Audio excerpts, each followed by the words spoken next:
Good evening, everyone. Welcome to the 11th meeting of the Middle School Boundary Adjustment Advisory Committee, reconvening after a 6-month interruption.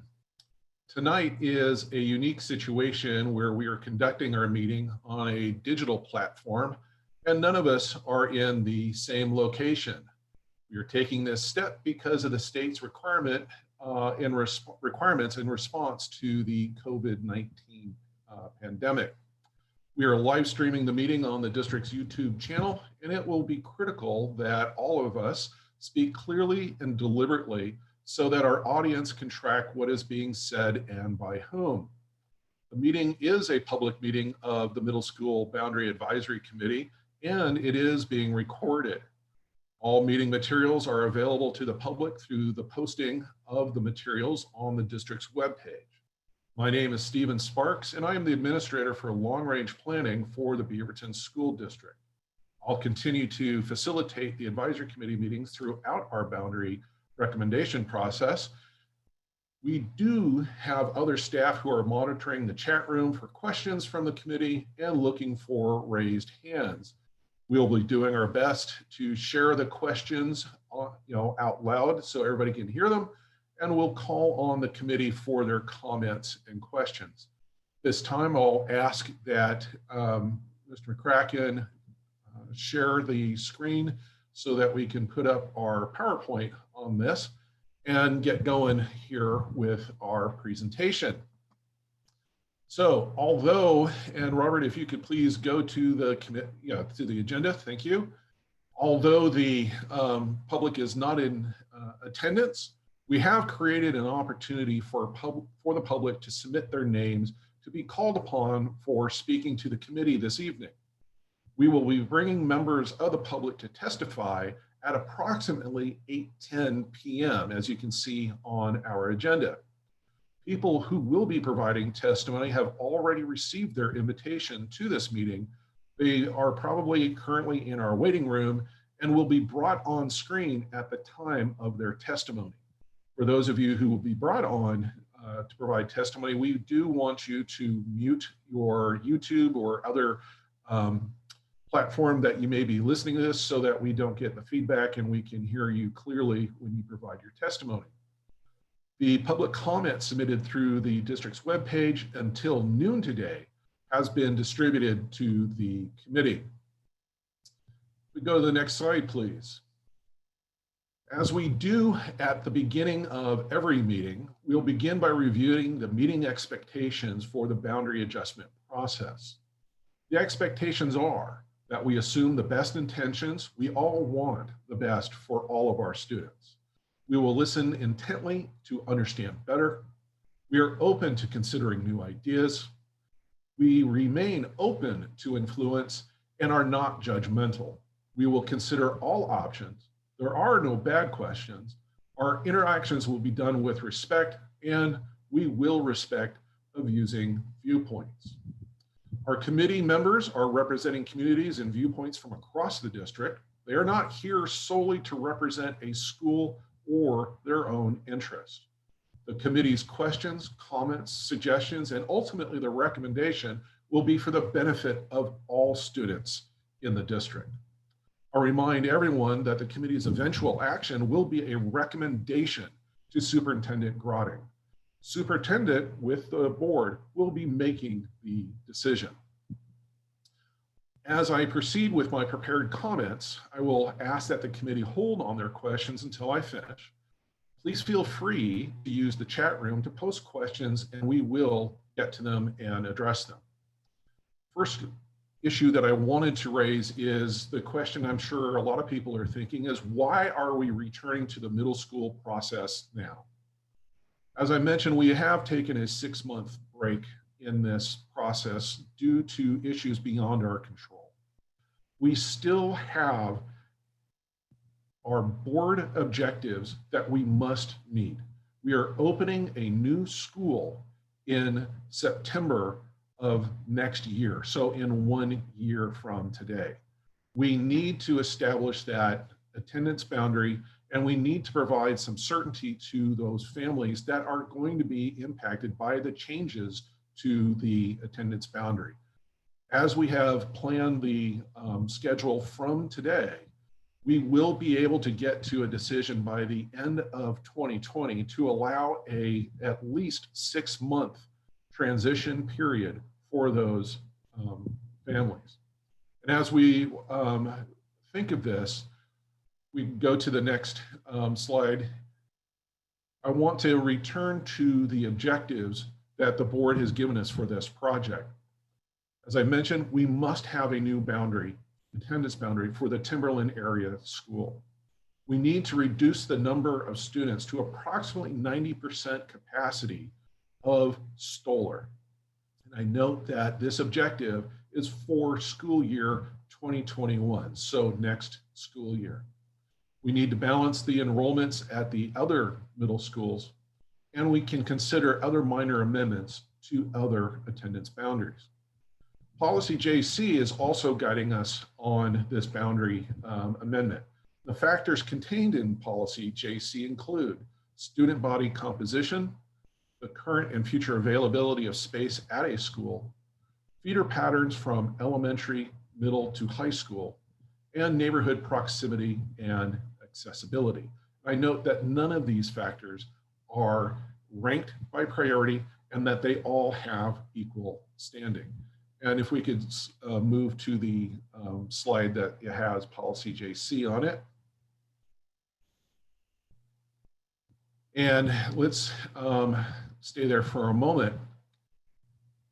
There are two issues that I want to address and acknowledge in relation to the board's objectives and policy that have come up during our break. Our community has changed quite a bit since we last met in March. The two issues I want to address are social justice and our enrollment forecast. First, with social justice. The concern and demand for social justice in our community has been paramount in the local and national perspective for more than 3 months. The board objectives do not direct us to address this subject, since we cannot resolve this concern by looking at only the middle school boundaries. While the committee may want to address this concern at specific middle school attendance areas in response to the potential impacts created in response to meeting the board's objective, we cannot address this issue on a district-wide level through this project. With respect to the enrollment forecast, the impact of COVID-19 on the district's enrollment is not fully understood on a school basis. Further, with the district's new online school, the Flex Online program, we are also learning the impact on the actual enrollment levels by students choosing to be on Flex Online. When we started this process, we had an enrollment forecast from PSU, and the district is operating on the medium enrollment forecast. We've not seen evidence of a large-scale immigration of households with school-aged children from the district. We believe that while the immediate impact to enrollment is likely to be lower than forecast, we also believe that the overall forecast for the 10-year period studied by PSU remains valid. We will continue to pay attention to this as we move forward, as we do every year. So this issue is likely to return, but for this project, we will stick with the overall forecast provided by PSU. So if we could advance to the next slide. So you can see here that at the March 12th meeting, the committee took a number of votes to come to some preliminary conclusions on potential boundaries. As we go through the slides here, I'll give you a very general summary of the votes that have taken place. As you can see that we have done 7, but we do have a few remaining issues that we need to resolve. So, Robert, if you would please move to the next slide. So you'll see our first boundary vote. That was the Stoller attendance boundary. We have spent a tremendous amount of time talking about this area. So the vote that we conducted at the March 12th meeting shows the areas in blue as the Stoller Middle School attendance area. They are Springville, Sato, and Jacob Wismer. We did consider a vote to add the areas in the dashed red line, circle, I don't know, rhombus. I'm not sure what we would call that. Anyway, that vote did not pass. So that area, which we agreed is the Oak Ridge Estates area, it's 3 grid codes, that is not going to be included in the Stoller Middle School attendance boundary, and that it would go to the Timberland area middle school.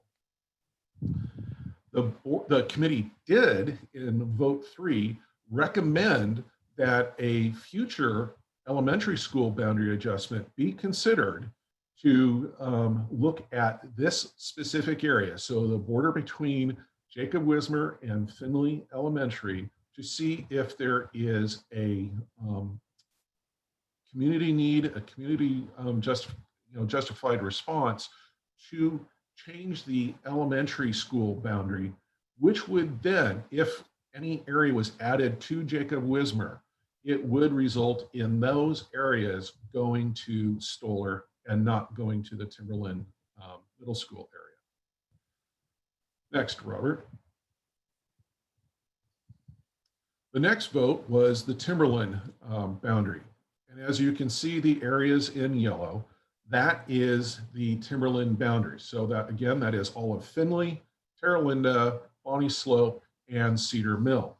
We received a lot of comment about what we were calling Oak Hills East, so the area east of Bethany Boulevard, and that it has been added to the Timberland area. That was in response to a great deal of public testimony, and the committee agreed to make that move. So please to the next one. 5 Oaks. This area has changed, this attendance area has changed considerably by bringing both Bethany, Oak Hills West, and Rock Creek to 5 Oaks. This has changed the 5 Oaks makeup quite a bit, and that had also passed the committee vote. Let's go to the next one. Now, the committee did, in their final votes, look at Mountain View and, to an extent, Highland Park. So, actually, we did look at Highland Park, but there's some things that we need to continue to talk about here tonight. So, the first vote, vote 6, was to adopt Mountain View as shown. It was on the March 12th map, and that failed. And the vote 7 was to move all of Cooper Mountain into the Mountain View Middle School attendance area and bring the Chehalem West portion of the Chehalem attendance area, so west of Murray Boulevard, to Highland Park. That vote passed. So that's where we left off on March 12th.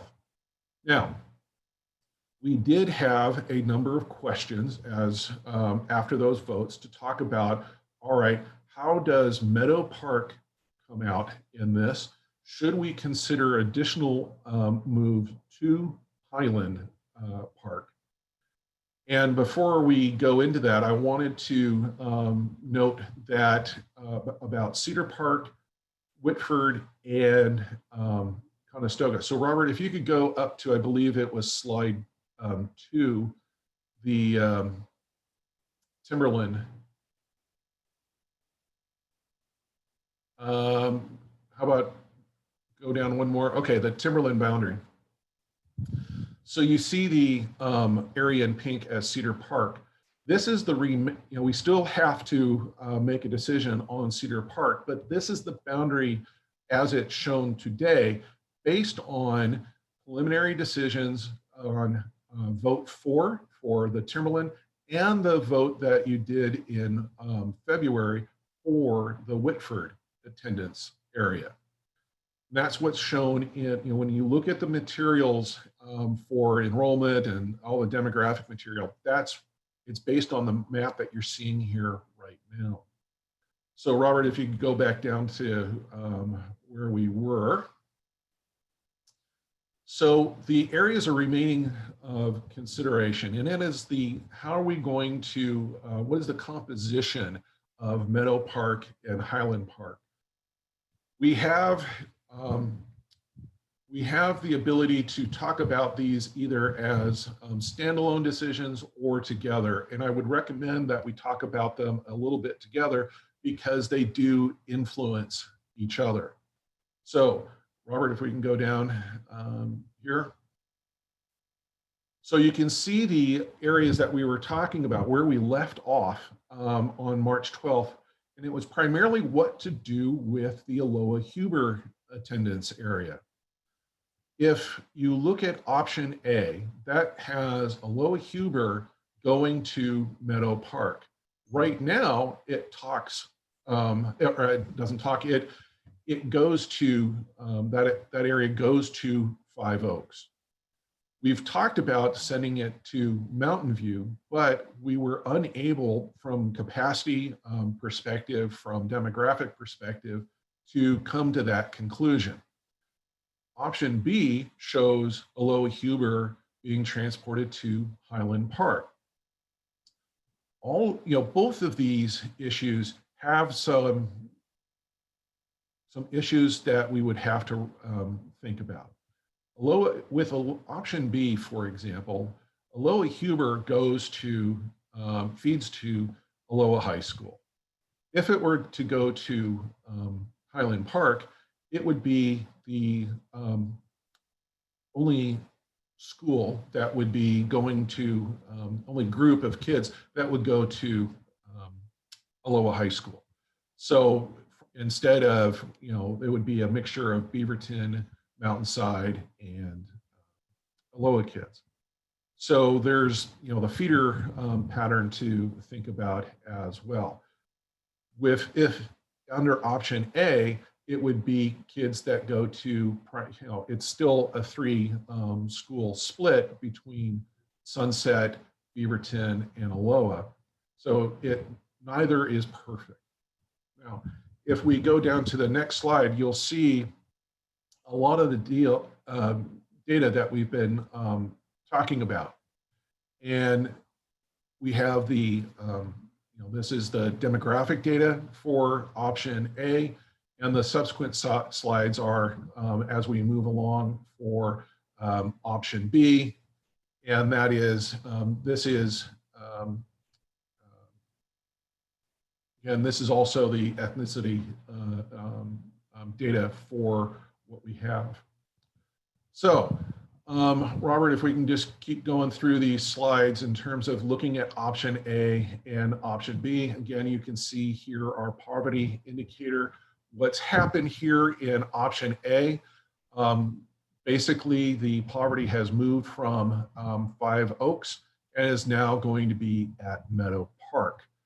So that, improves Five Oaks, but it does not improve Meadow Park. In option B, it reduces it, or it makes it a little bit more comparable between Highland Park and Meadow Park, but Meadow Park is still over 50% of the poverty. Now, some of the things that are a little tricky with the Aloha-Huber is, the K-8 program will remain at Aloha-Huber. So 180 students will remain there. Our data that we're showing here is the entire Aloha-Huber student population moving. So the number, it may not be as high as it is, but it will still be higher. So moving along, so you can see our high school patterns here, and then between option A and option B. So where do we go here? As I mentioned earlier, we have 4 issues that we need to begin to address. Meadow Park, we need the boundaries for Meadow Park, Highland Park, Cedar Park. We also need to talk about legacy students. Now, my goal here tonight is to be able to get to some preliminary, we'll take votes and come to some preliminary conclusions about the 3 attendance areas. I do not want to go back and reconsider the votes that were taken on March 12th. What I prefer to do is let's get to a map that is call it a preliminary recommendation. And at our next meeting on October 1st, we will reopen all of those votes and be able to take into consideration the commentary that we've received, any additional commentary that we will receive, and be sure that we are satisfied with the recommendations that we have. I would prefer not to get sidetracked from tonight to revisit March 12th. However, I think we'll have time this evening to begin to talk about some of the things that we did, but I do not want to go back and revisit votes and do more voting on those decisions. If the committee wishes and directs us to come back and reevaluate any of these, we will be more than happy to look at the data that we have already provided you about specific areas. We do not have time to go back to scratch. We can go back and look at certain things. If there are certain grid codes you want to look at, if you want to look at Cooper Mountain and return back to the feeding pattern that is already there, we have that information and we can talk about that too. And that's just an example. But I don't want to get into redoing what we have been doing. So with that, I will stop my yammering on here, and we will get to the committee to start reviewing where we are. So David, actually, Robert, can you go back to the slide for Meadow and Highland Park? And let's open it up to the committee to start asking some questions and see where you would like to start. So with that, David, I know we have had a couple of questions asked in the chat room, and I would like to see if we can start there, or we can go to any raised hands and have people start asking their questions. Yeah, Steve, first a request from Charisse. As we talk about specific maps, if we're able to zoom, Robert, you're able to zoom in a little bit, that would be helpful. I would also remind people on Zoom, on the screen share, up at the very top, you see a green bar with a thing next to it says view options. You also can self-zoom in on that screen share, and it won't affect what other people see, but you'll have a closer look of it as well. So a tip there. Divya asks, remind us please how dual language program is supposed to work for Aloha Huber Park. Okay, so the dual language program at Aloha Huber is contained within Aloha Huber. There's also the dual language at Meadow Park.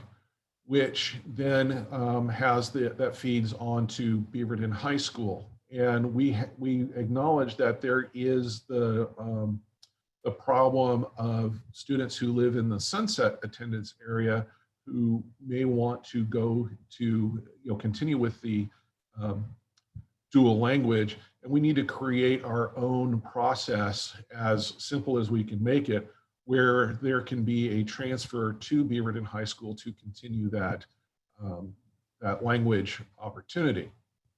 So with Aloha Huber, since it will feed to Aloha High School, which has that dual language program, it will not lose its ability to continue that at high school.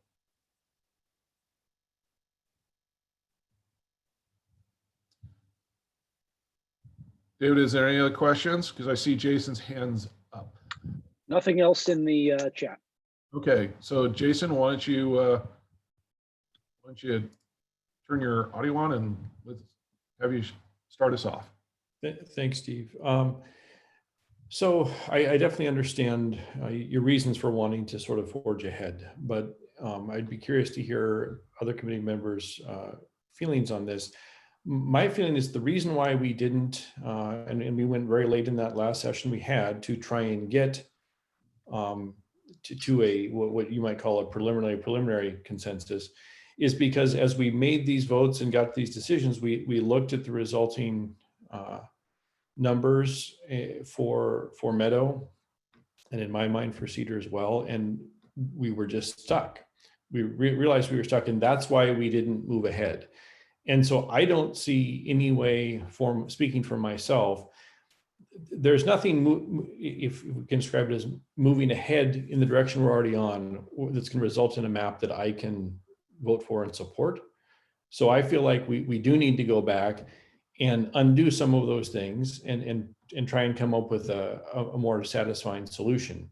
Understand if other people want to do it that way, but again, if we start here and just move ahead with those two attendance areas, there's nothing we can do within those two attendance areas to make me be able to support what we've got.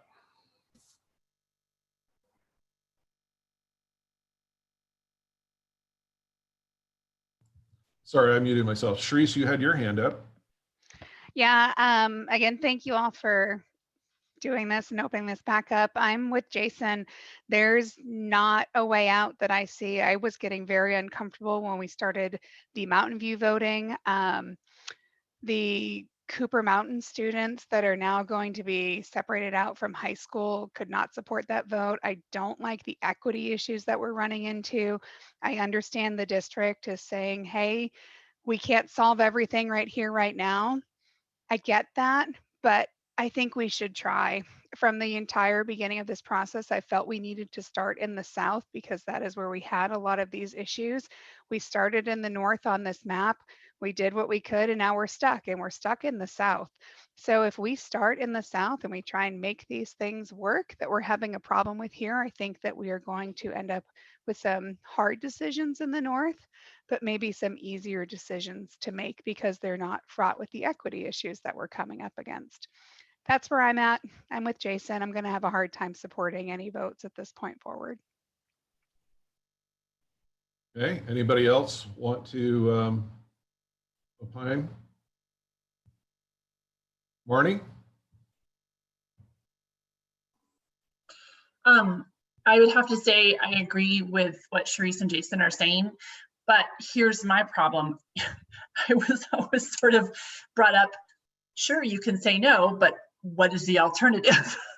So sort of, okay, we have got ourselves in a corner, but now where do we go? So Jason, Sharice, anyone else chime in? I know, especially looking at the breakout of free and reduced lunch, that's really shocking and not great. So what case we want to make some changes, but where do we start, I guess is my question.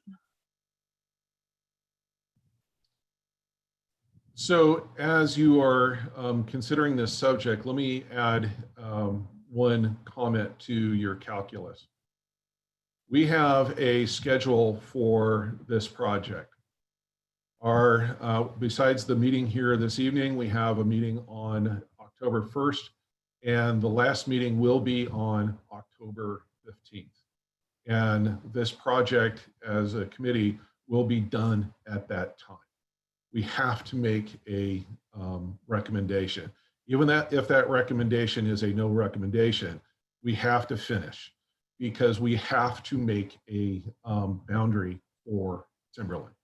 That school will open, and we do also need to reduce the enrollment at Stoller. So the committee, as we talked about way back in the beginning here a year ago, this is a tough project, and it is going to be difficult. We do not have the time. I appreciate where you're coming from. I really do. But there is no time to go and restart or do any kind of major reconsideration of where we are. I acknowledge that, Jason, what you said about we found ourselves being a rock and a hard place when it comes to, I don't know, maybe I'm paraphrasing here, but we are in a very tough spot. Based on the votes that have occurred, we're in a very tough spot for this specific area in the central west part of the district. Totally agree. But we're at a time where we have to start making some tough choices. Steve, you've got a few hands raised in the participant list. If people use the raised hand feature there, it actually keeps you in order of the queue for when people put their hands up. So that would be great if you know how to do that, to do it that way. Starting off with Divya. Hello guys, hope everyone's doing well.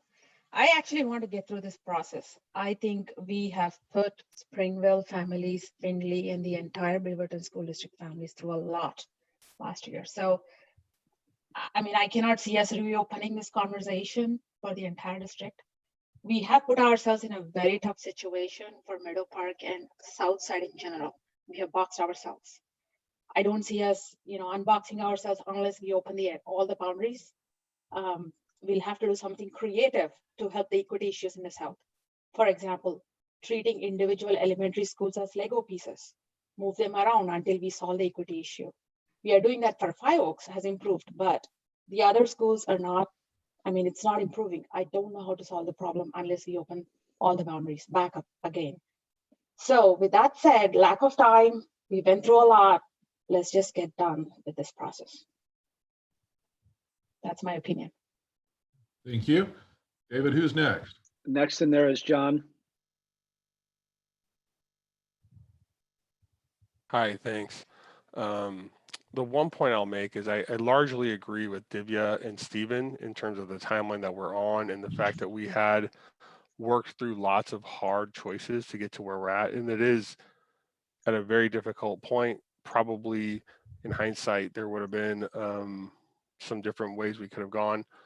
The one piece that I will agree with Sharice on is that the Cooper Mountain vote and a couple other votes at the very end of the meeting that went quite long, I don't know that we gave those the right attention. So I'm okay, Stephen, if the idea is that we'll be able to reopen some specific points in the following meeting and some of those will be considered.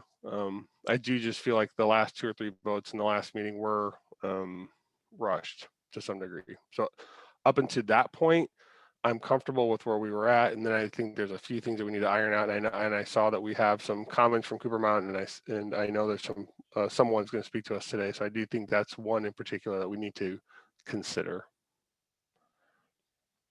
All right. Thank you, John. David. The last hand in the list was Abhijit, and then I think I did see Jason raise his physical hand as well. Okay. Okay, so thank you again for starting the meeting. I think Zoom is the new way to go. Right. So in the conversation that started, the way I understood is we asked questions to get something in the AC report for deliberations in the October 3rd or 1st meeting. And should the changes be minimal, and I know minimal is a subjective word, we can deliberate on it and decide on it, right? So I'll just throw in my comments on the Meadow Park specific issue, and Marnie, I'll take your open and try to answer that. So visually seeing the map, like all of us were asking, makes the problem more visible. And I think when I look at the Meadow Park problem specifically, I think what has happened is we have moved things to west and to east, ignoring the fact that Meadow Park also has a sunset feeder. And I think we have ended up trading one problem for the other, right? So if you look at that feeder table that Robert was showing, Meadow Park in both the options is feeding to sunset about 8%, right? So that's about 80 to 90 kids. That's not a healthy feeder. And the other part with the FRL, so Marnie started this commentary in the last meeting, where she suggested there was a map before that had Oak Hills East retained in Meadow Park, and that had better FRL. So I went and looked, and there is a map that had FRL of 46% with a healthy sunset feeder. So Steve, what I would like to ask for the AC report to have that Meadow Park definition visually represented, which has Oak Hills East, Terra Linda, Aloha feeding parts of Elmonica and McKinley, Barnes and Beaver Acres. What I've seen is if we have the options in the AC report, we tend to have a very good deliberation and reach a good conclusion. And I think towards that, one of the questions that perhaps was answered before, but I would like to revisit is in the existing Meadow Park definition, the dual language program kids and the non-dual language program kids, do they not share classes? And the reason for asking that is if they do share classes and have a way to make friends, then maybe we don't even have to touch Terra Linda. Maybe it's a very narrow change that can get the FRL down below 50 and have a healthy sunset feeder. And like I said, I think what I'm asking for is this to be included in the AC report for our next meeting, so we can have a good deliberation. That's all. All right, so I've been making some notes here, and I just want to make sure that I got this correct. You've asked for information about Meadow Park, which would include Oak Hills East, Terra Linda going to Meadow Park and not Timberland. And you wanted to understand if dual language is going to the same class as the non-dual language students. That's right. Okay. I believe, and Robert, you may have to help me on this one, but I believe that we did do in one of our working maps, we did do a map that showed Terra Linda and Oak Hills East going to Meadow Park, but I'm happy to be wrong on that, but it rings a bell. I think we did. Yeah, I think Steve, that's what Marnie was referring to. So I went back and it was like map B or something. Yeah, we can pull that up. I won't pull it up right now, but we'll look at it and make sure that it's the one you're talking about, Abhijit, and include that in the next report. Okay. Thank you, Rob. David, I think you said Jason was next. Okay, Jason? Yeah, so, I mean, Steve, I mean, you mentioned not wanting to revisit votes. And again, to my recollection, the votes were, what do we want the map to look like next? And it wasn't, we've all agreed the boundary for this school should be this. We were just trying to produce a map so we could see it, visually get the numbers, and then make adjustments. So I wouldn't, I think there's far too much credence being given to the fact that, revisiting decisions. It was revisiting, what do we want to see next? And we've seen it next, and I think many of us don't like it. Backing up a bit to what you one of the things you led off with, and I think partly answering the question of like, well, if not this, then what next? we contemplated restarting this process earlier. And I was one of the ones who strongly argued, say, no, let's wait. But the point of waiting was to digest the numbers that we're seeing and the realities of what the COVID situation is going to have on enrollment. And so to wait and then just be told, you know what, we're just going to stick with those same numbers doesn't sound right. I mean, if we were going to do that, we should have, started a month ago. I honestly don't think just kind of burying our head in the sand and pretending those numbers mean what they did 8 months ago can be justified. It's just somebody who several years ago spent a fair amount of time looking at what are the legal requirements of the district to satisfy policy JC. It turns out they're pretty lax. You've got to kind of say, you don't have to say 2 + 2 = 4. You can say 2 + 2 = 5 as long as you put a good faith effort into trying to get the right answer. And if we're going to look at everything that's happened and just pretend it's not there, I don't know that we've shown that good faith effort. Between now and the next meeting that's on the schedule, I think we will have a set of numbers. I think I believe now you already have a set of confirmed numbers for the Flex Online. I think it's 10 days after the start of school. So what would that make it? The 25th or so, we would have the 10-day drop. So we would have confirmed enrollment numbers. Then we can get some kind of sense of how many people have just physically left. And one way we can kind of build on what happened before,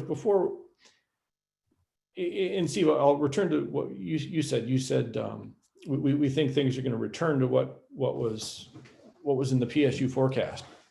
Well, we had a couple sets of numbers out of the PSU forecast. It's a 10-year forecast, and I think even at the 2 snapshots we looked at, and we were given a lot of data on what was the next set of numbers? 2023. Remember that correctly?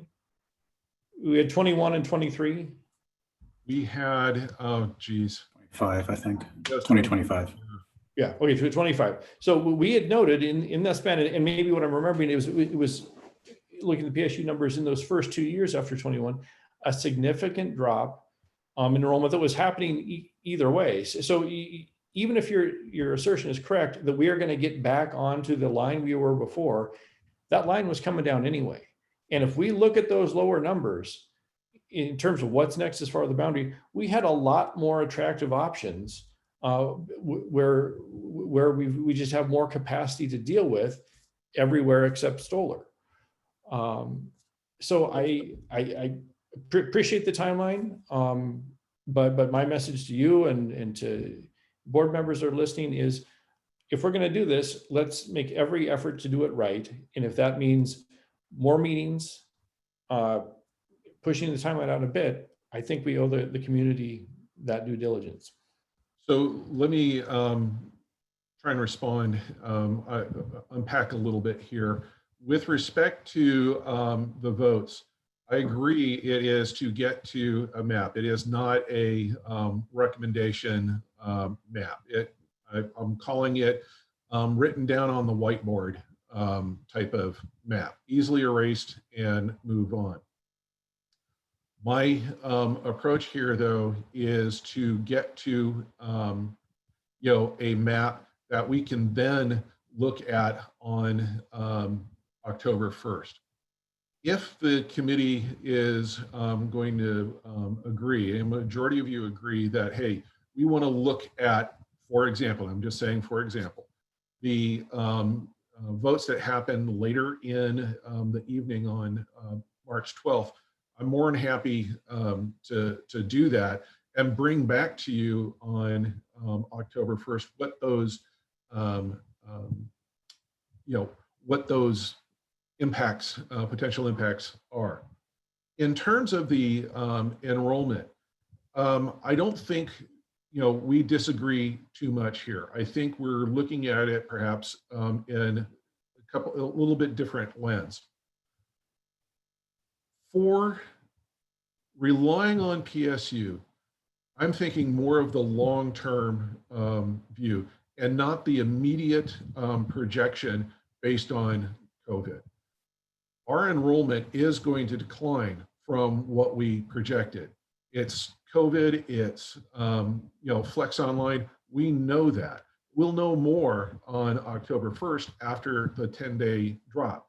We can find out who's registered for homeschooling. So we will know more data.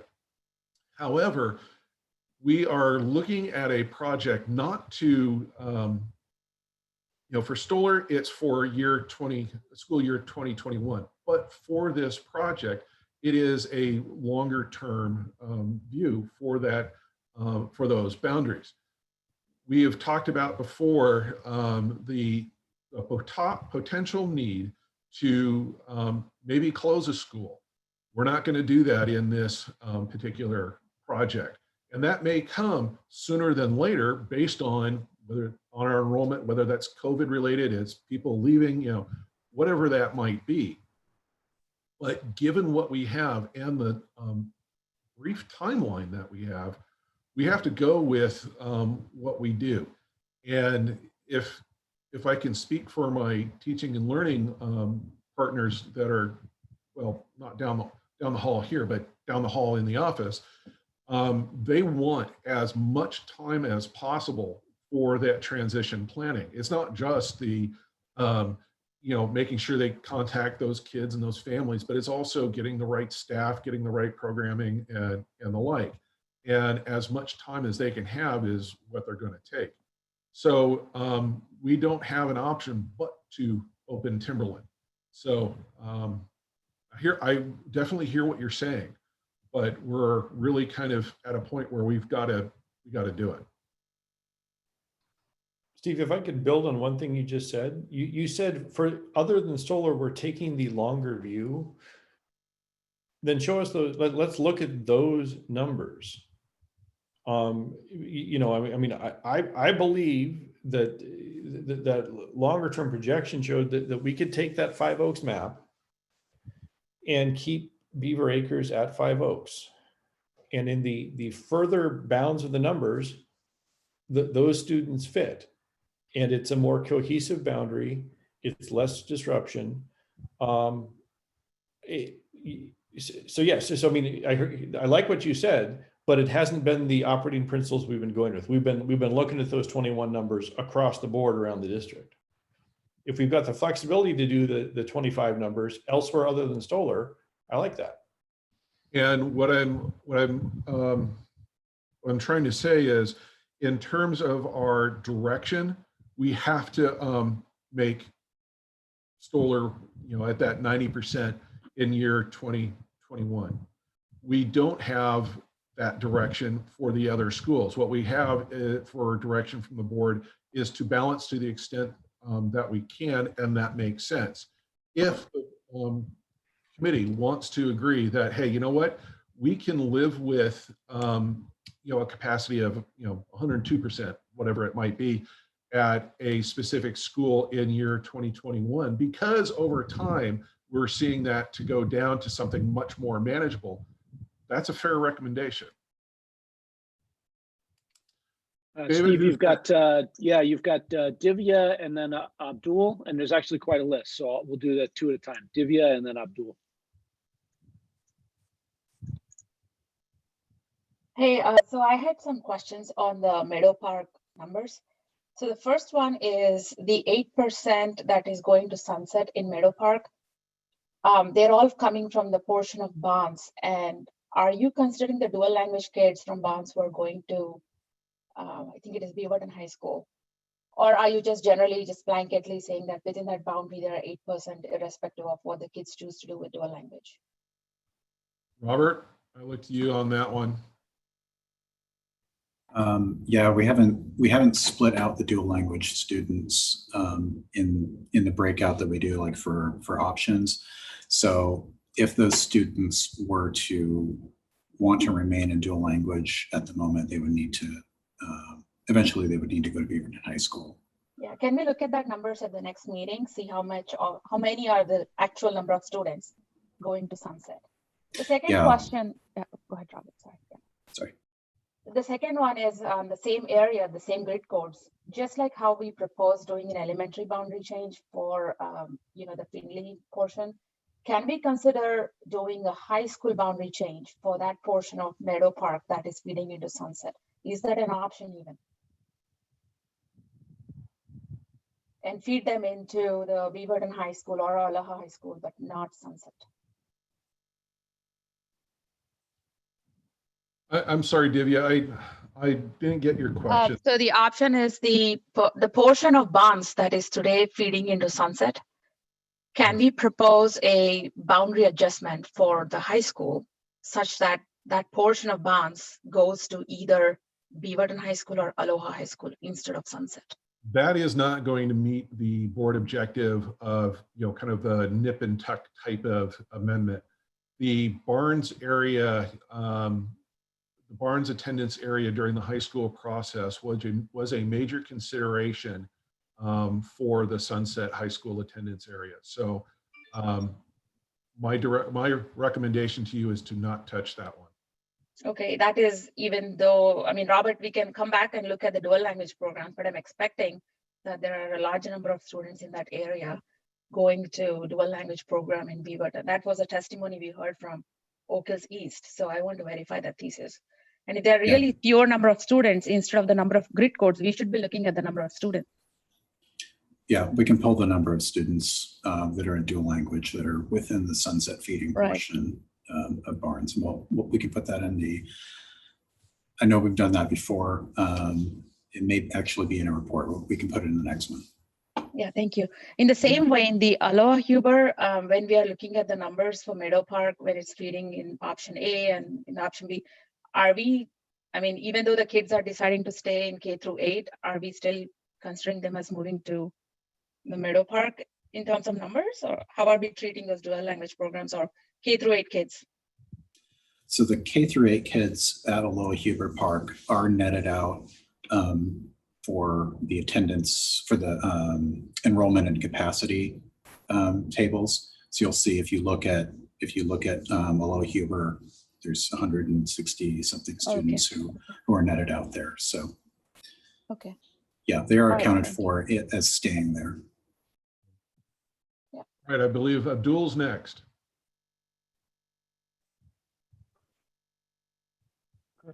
Am I okay? Can you guys hear me? Am I live? Can you hear me? Abdul, we can barely hear you. So if you could get close to your speaker, that would help.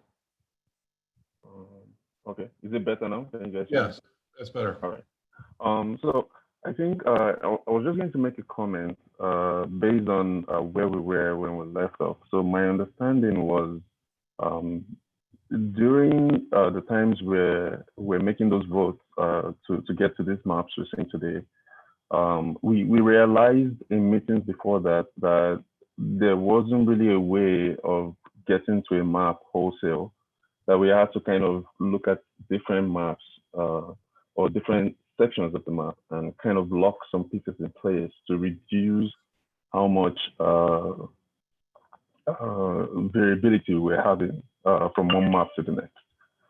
So my understanding was that in getting to some of those votes, and the understanding I had going into the votes were by making those votes, we're more or less making a recommendation before the recommendation. So I wouldn't advise that we go back, though it might seem like we're basically boxed in a corner, which seems to be the case. But given what we had done the previous month before those meetings we had, it's obvious that even if we were to reopen everything, we'll probably come back to a different corner, right? So I would want us to basically try to work around what we have. And even if we're going to open any piece, we should still have the understanding that we are just opening this piece to see what could happen, what could change, but knowing that we'll probably go back to that piece and keep it the way it was, because I think that's the best we have going forward to reach a recommendation, given the limited time we have.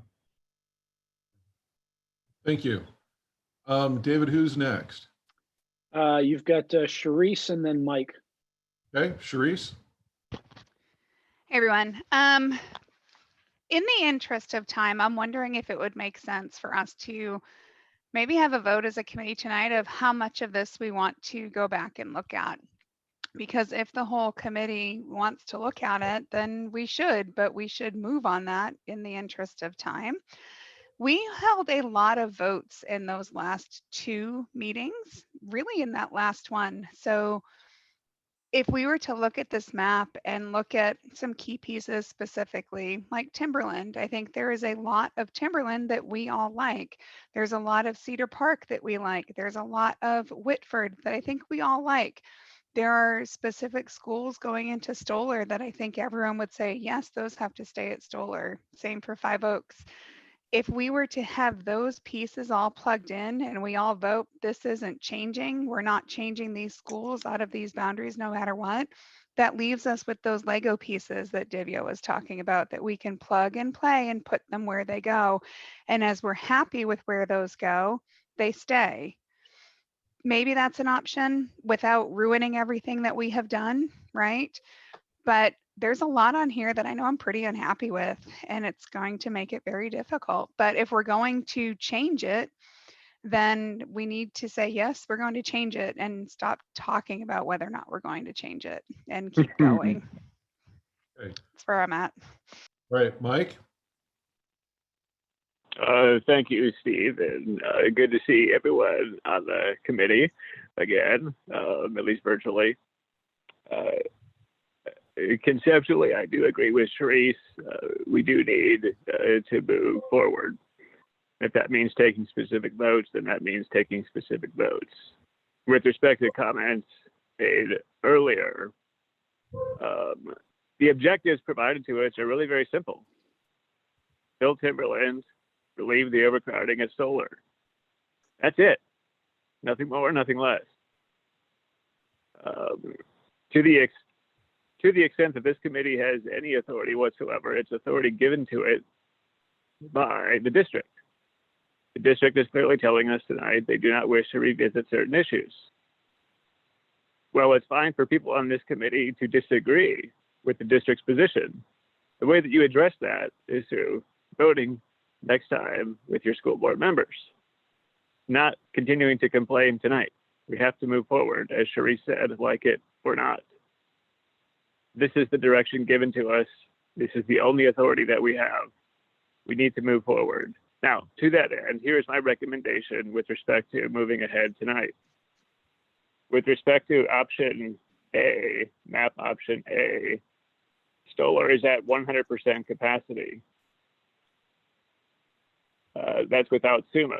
I believe we were directed to not consider SUMA to get off that confusing train many meetings ago, so I will do that. So we're not at that objective. We're going to have to move, in my opinion, the southwest corner of the blue on map option A. I don't know how many students that is, but just the eyeball test, move that down to Five Oaks. Let's take a look at what that looks like. See if that solar number comes down. Secondly, let's consider, and maybe we did, I just don't recall, moving the entirety of Barnes to Cedar Park. That reduces the problem we have with overcrowding at Meadow Park and brings up the numbers at Cedar Park. Those are two practical things that can be looked at, it can be measured, perhaps can be voted upon. Lastly, I would consider asking the district as part of our overall recommendation, moving SUMA out of Stoller and into Meadow Park. I think that would help with Meadow Park's equity numbers. Again, doing things that we can do in terms of making recommendations. That's it. Okay, so Mike, just to be sure that I got the notes right, and Divya, you as well, since I didn't recap that. Divya, you asked for the number of dual language that are currently, so net out the dual language that is in the Sunset attendance area, net out those kids that will go to Sunset from the kids that will go potentially to Beaverton for dual language. So Right. much like what they do, what we've done with Aloha Huber. Right. And Mike, you said, you know, the numbers for Olive Barnes going to Cedar Park, the little southwest corner whose name is escaping me, the apartments there on the Springville area to Five Oaks, and then, you know, all of Suma out of Stoller and to Meadow Park. And you're right, the Suma decision is going to be a teaching and learning decision. We're not going to get wrapped up on this particular axle, but we can certainly understand what the numbers could potentially be if teaching and learning, you know, administrators decide that a SUMA program is not going to be at Stoller. Okay, David, who's up next? So real quickly, Yasmin asks in the chat if there's a Scribner's error on the bottom half of this chart. The option A says Meadow Park feeds to BHS, Sunset, and Westview. It probably should say AHS, Sunset, and Westview for that option A. Just a clarification if somebody chimes up if we're incorrect there. And then Monica with her hand raised. Monica? You're muted. Monica, you need to unmute yourself there. Hi guys, There you I go. wasn't sure if I had my hand raised. I'm not really seeing the icon anywhere. So I wanted to comment that I definitely agree with Charisse. I would like to kind of fix on where the committee has agreed and where the sticking points are, because we just kind of get into the circular conversation.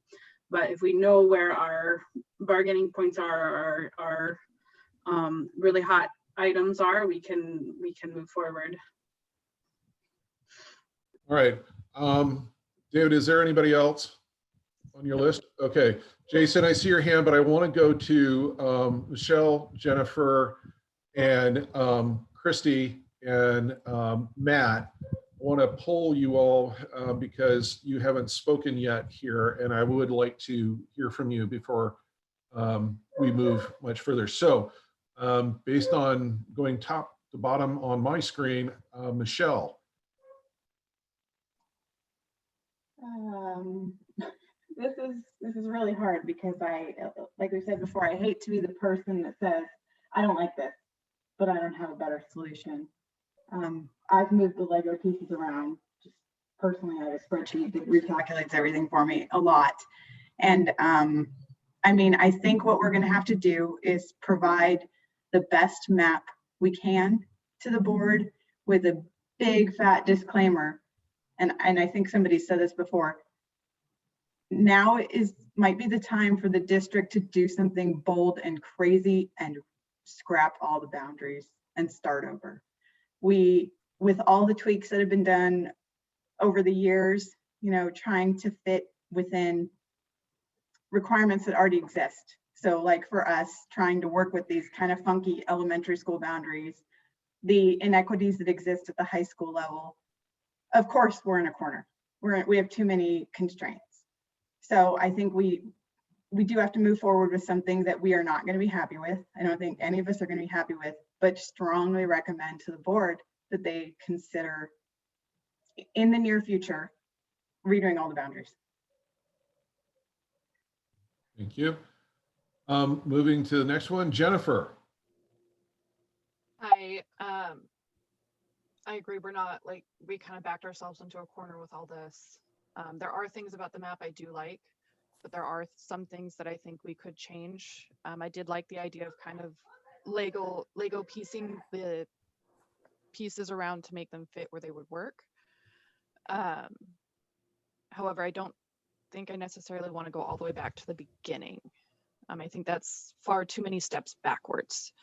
But I do feel we've kind of, in the lower part of the map, we've kind of worked ourselves into a corner with no good solutions.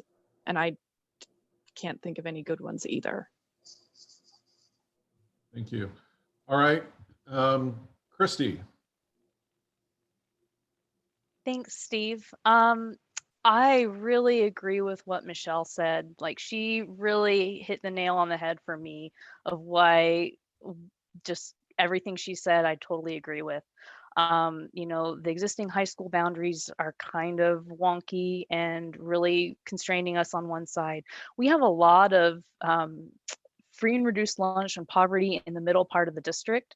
And so it's really hard to try to develop boundaries that are equitable, but also that don't transport people all over, students all over the district. And so I think that's going to be really hard for us in this manner to try to resolve. I think, like Michelle said, we just need to do the best that we can, and maybe in the future, the district decides to make a bold move and redo all the boundaries. Thank you. Yasmin.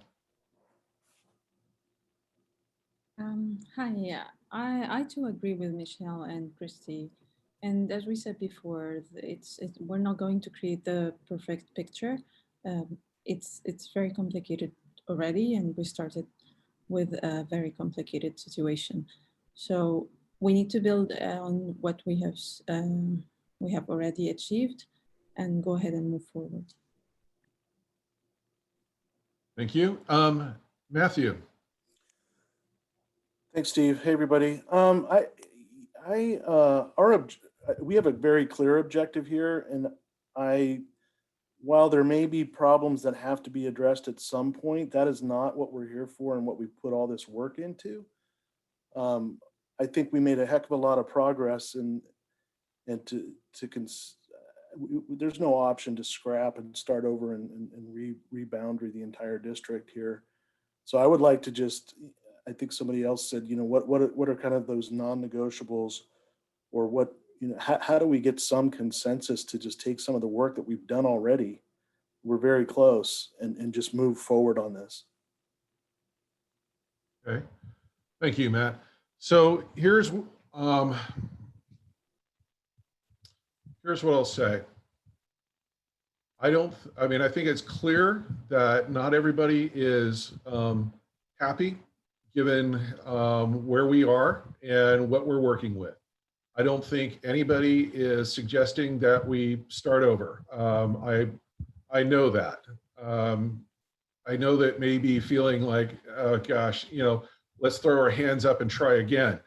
I know none of you want to do that. It would be a permanent employment act for Stephen Sparks, which would be great, but that's not what any of you are suggesting. What I would recommend that we do here is I am hearing at least some form of consensus, certainly not a unanimous consensus, but there is a willingness to say, all right, what are the areas that we feel good about? And then after we receive our public testimony, let's talk about those areas that we're not comfortable about and start trying to, like you said, shift the pieces around to come to something that you might feel comfortable with.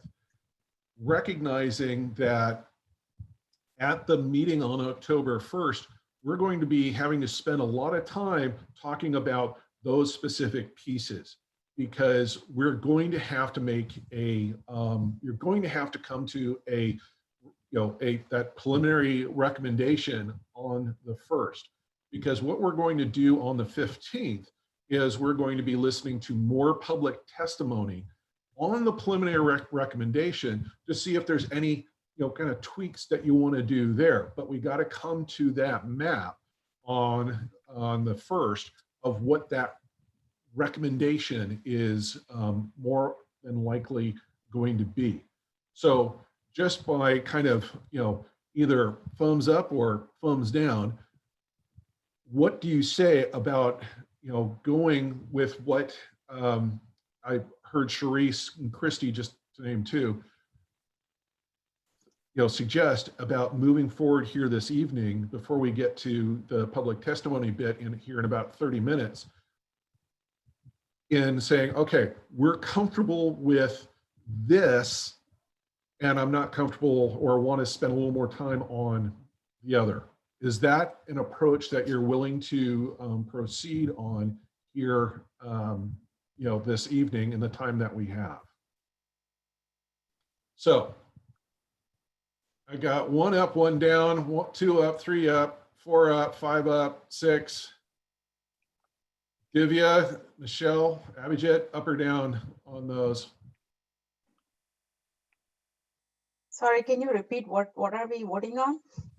So it would be going to follow basically what Charisse was recommending, is coming, looking at what we're comfortable with, those decisions in, kind of the smallest sense of the word. They're not decisions that you feel comfortable with, just picking one, looking at the Stoller map. If those are, you're feeling confident in moving forward with that, then we can not focus this evening on those areas, and we can spend more time on the areas that you're not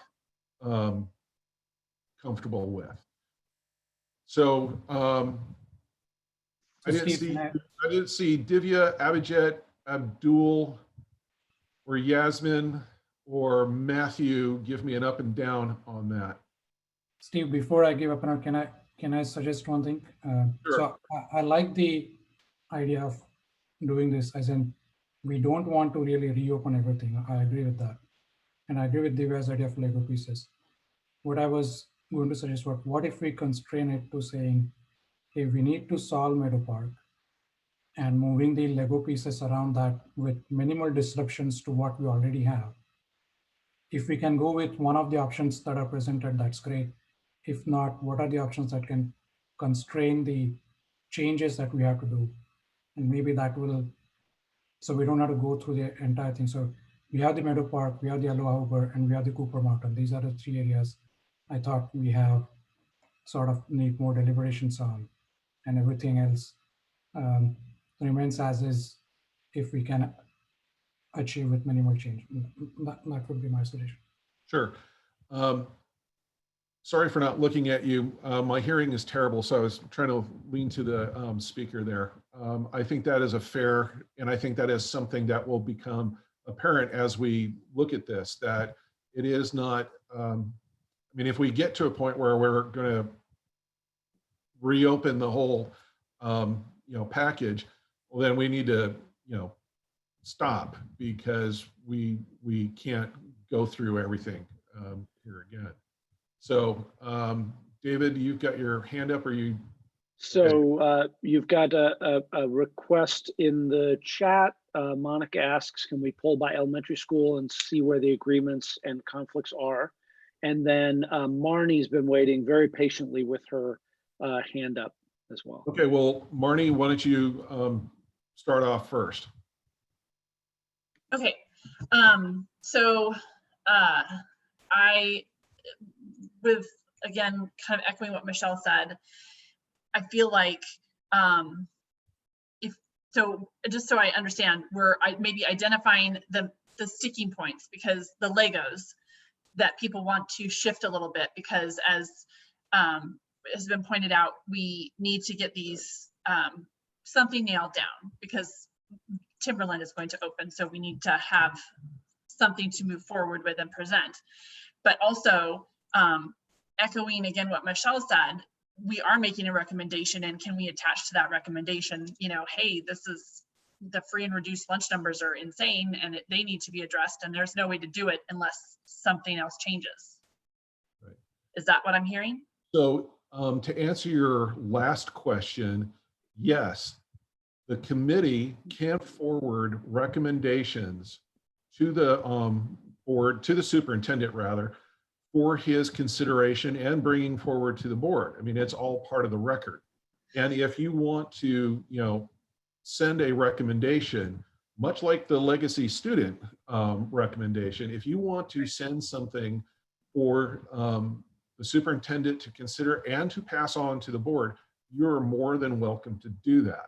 Now, it doesn't mean that they will do it. But, no, of course, but just that, yeah, that it's there and that we've noted it, because we see the charts and we see the numbers, and that's hard to look at and not want to fix.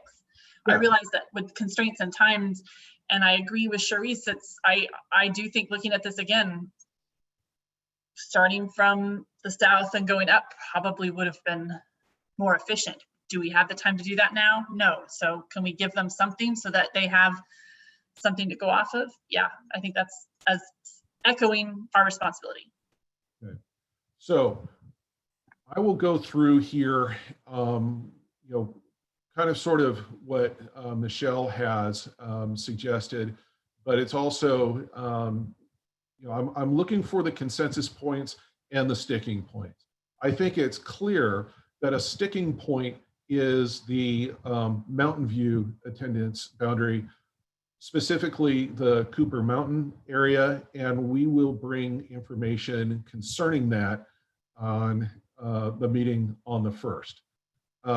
And I'm catching Robert flat-footed, but we probably have that information. I mean, I know we have that information and we can provide it to you right now, but you haven't had time to look at it again. It's been 6 months, and I know that isn't fair to have you say, okay, here it is, make a decision. I'm not going to do that, but we do have that information if you want to discuss that this evening. So Robert, you came back on with your unmute. So do you have something you wanted to add? Oh, sorry. I thought you were going to ask me a question. Oh, I think it would probably be best to bring it at the next meeting so you guys have time to digest it. And if we know it's a sticking point, we know it's a sticking point, right. And then we can package it appropriately. Also, in hearing what Mike said about what he would like to see, I know we have shown for that area on 185th and West Union, kind of that southwest corner of the Springville attendance area. I know we have talked about that and we have shown that information before. We can certainly bring that again. So I'd like to be able to move forward here. We have about 20 minutes before the testimony begins. And after that testimony is over, we're going to have time to have more discussion on this.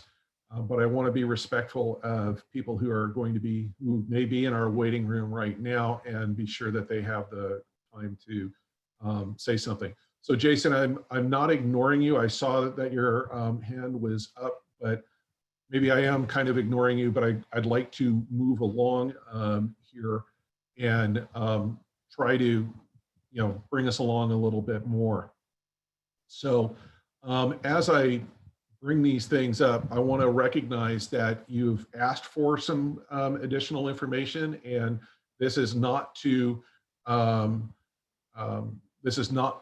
say forevermore this is the way it is, but you're going to be talking about your greater confidence. So when I bring up Timberland, for example, I know that Avigit, for one, asked for the information about Terralinda and Oak Hills East going to Meadow Park. I get that, but I also want us to, say, because if you say as a committee right now, yeah, we hear you, but I'm good with what we're having right here, I'm down with that too. So let's proceed. We can identify what we're comfortable with. We can identify what the sticking points are, and then we can talk about it more after our public testimony. So Robert, let's go to a bigger map here for the boundaries. So I think it's going to be like slide 4.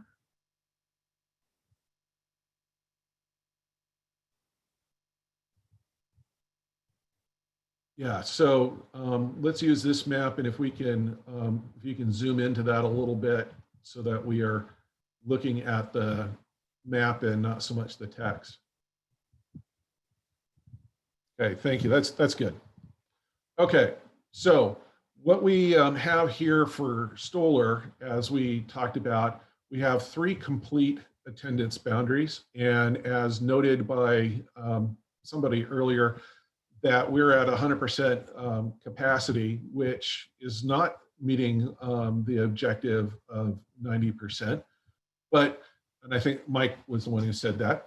But again, as an advisory committee, you can say, look, we can't get to 90% without, breaking things up. There's another consideration that we think outweighs being at 90%, whatever it might be. But right now we have 3 complete feeding patterns of elementary schools to Stoller, that being Springville, Sato, and Jacob Wismer. So does anybody have, a sticking point with the makeup of Stoller as you voted on back on March 12th?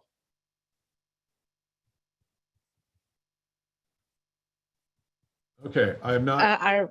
Are we raising hands or just speaking? I would like to hear if you've got a sticking point you want to talk about, put your hand up so we can talk about it. All right, Divya. So my concern with Stoller, my sticking point is if you look at the maps, I think it goes back to what Jason said. I'm okay to accept 100% for Stoller, given all the good work we've done and not able to, I don't want to split elementary schools either. But the sticking point I have is, unlike other middle schools, Stoller enrollments over time is actually increasing. So the problem is worsening. So I just want to hear from other committee members how they feel about splitting an elementary school versus, just staying over capacity and even higher moving forward, unlike other middle schools. Christy?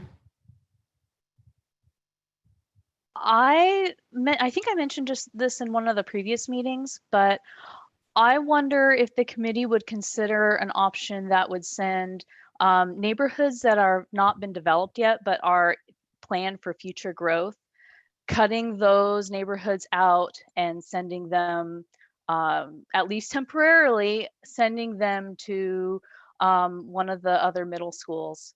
And it would help the enrollment numbers in 2025. It would maybe, people who, you're not affecting people who live there right now, who are blindsided by this whole process or feel blindsided by this process. So that's one option, I guess, I would like to propose. So we have heard that one before. We've talked about that one before. And from the staff perspective and position here is that's not a viable solution, not just from the obvious transportation impacts, but also trying to create a predictable and sustainable attendance area and not have people creating these attendance boundary islands out there. If this is a solution, for example, then one way to start addressing the poverty numbers is to create islands from other areas of higher free reduced lunch and then busing them to another location. So islands are one of those, deliberately creating attendance islands are one of those things that we just really do not want to start doing. So David, you had your hand up. So you have a latent post in the chat from a little while ago. John says, if we reopen the Cooper Mountain vote, then I'm good with proceeding as planned. And then you have Monica and then Sharice with their hands raised. Okay. So Monica, why don't you go first?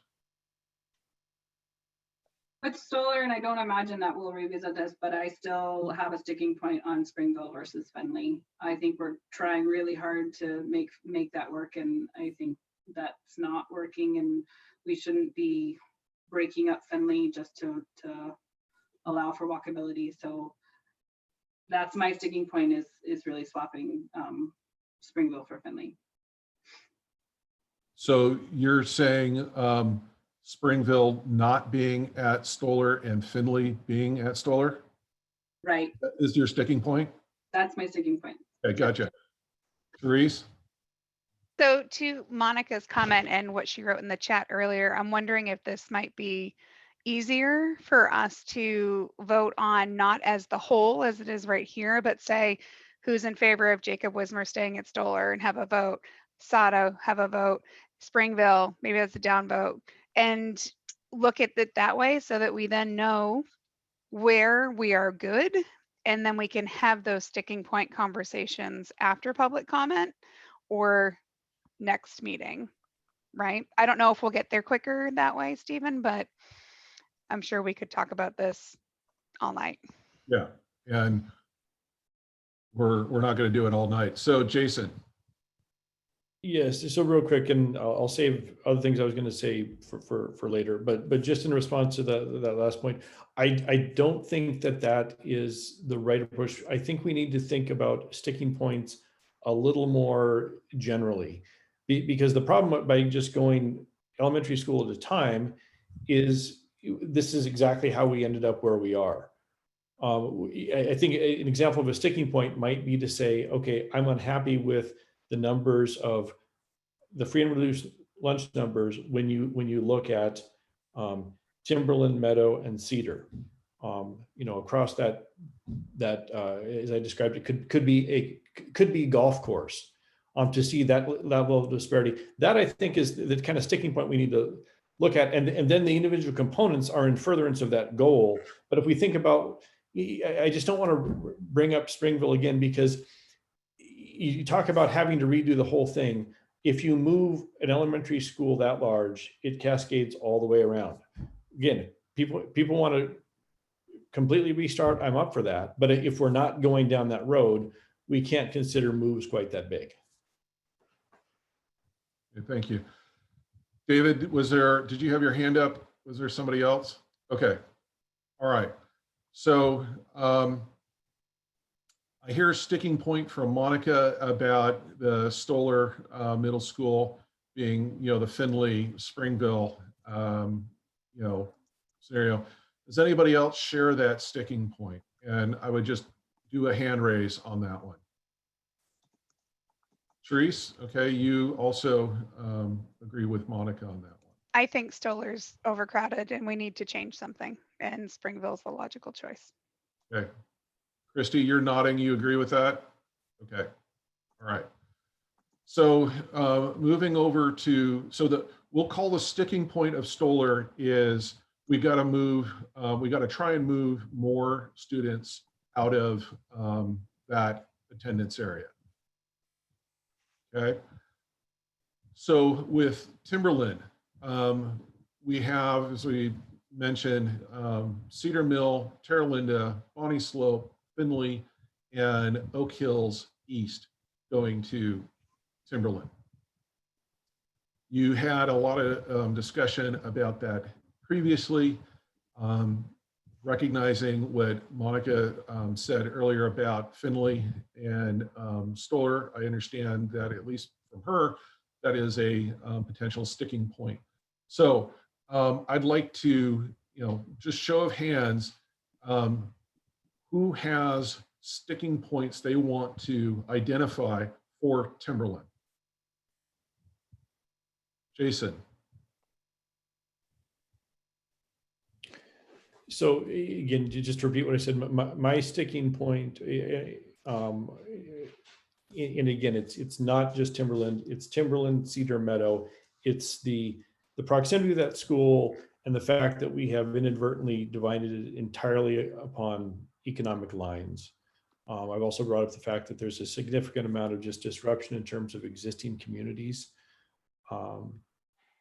Those are my sticking points applying to those three schools. Abhijit? So the Timberland definition, I wouldn't call it sticking point, honestly.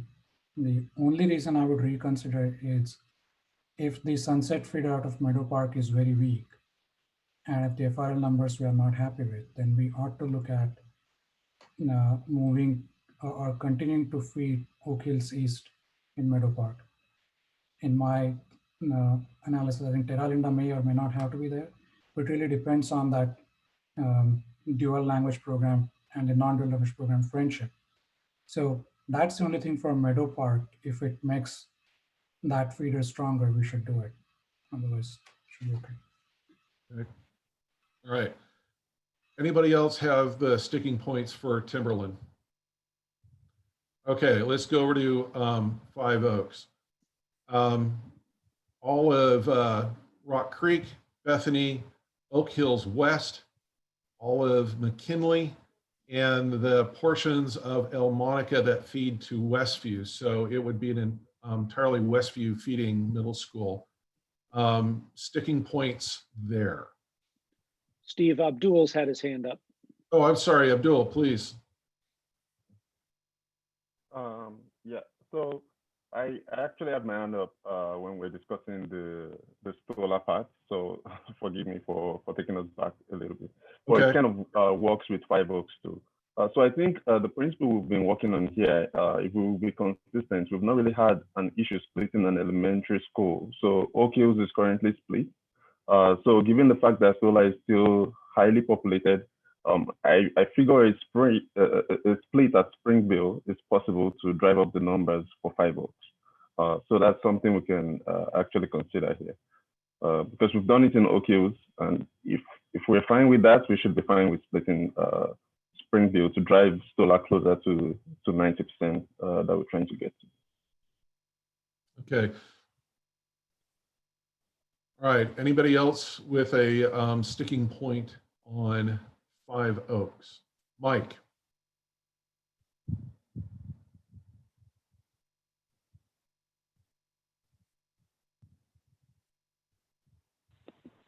Okay, can you hear me, Steve? Yeah, gotcha. Okay, thanks. So with respect to Five Oaks, there's this island created for El Monica.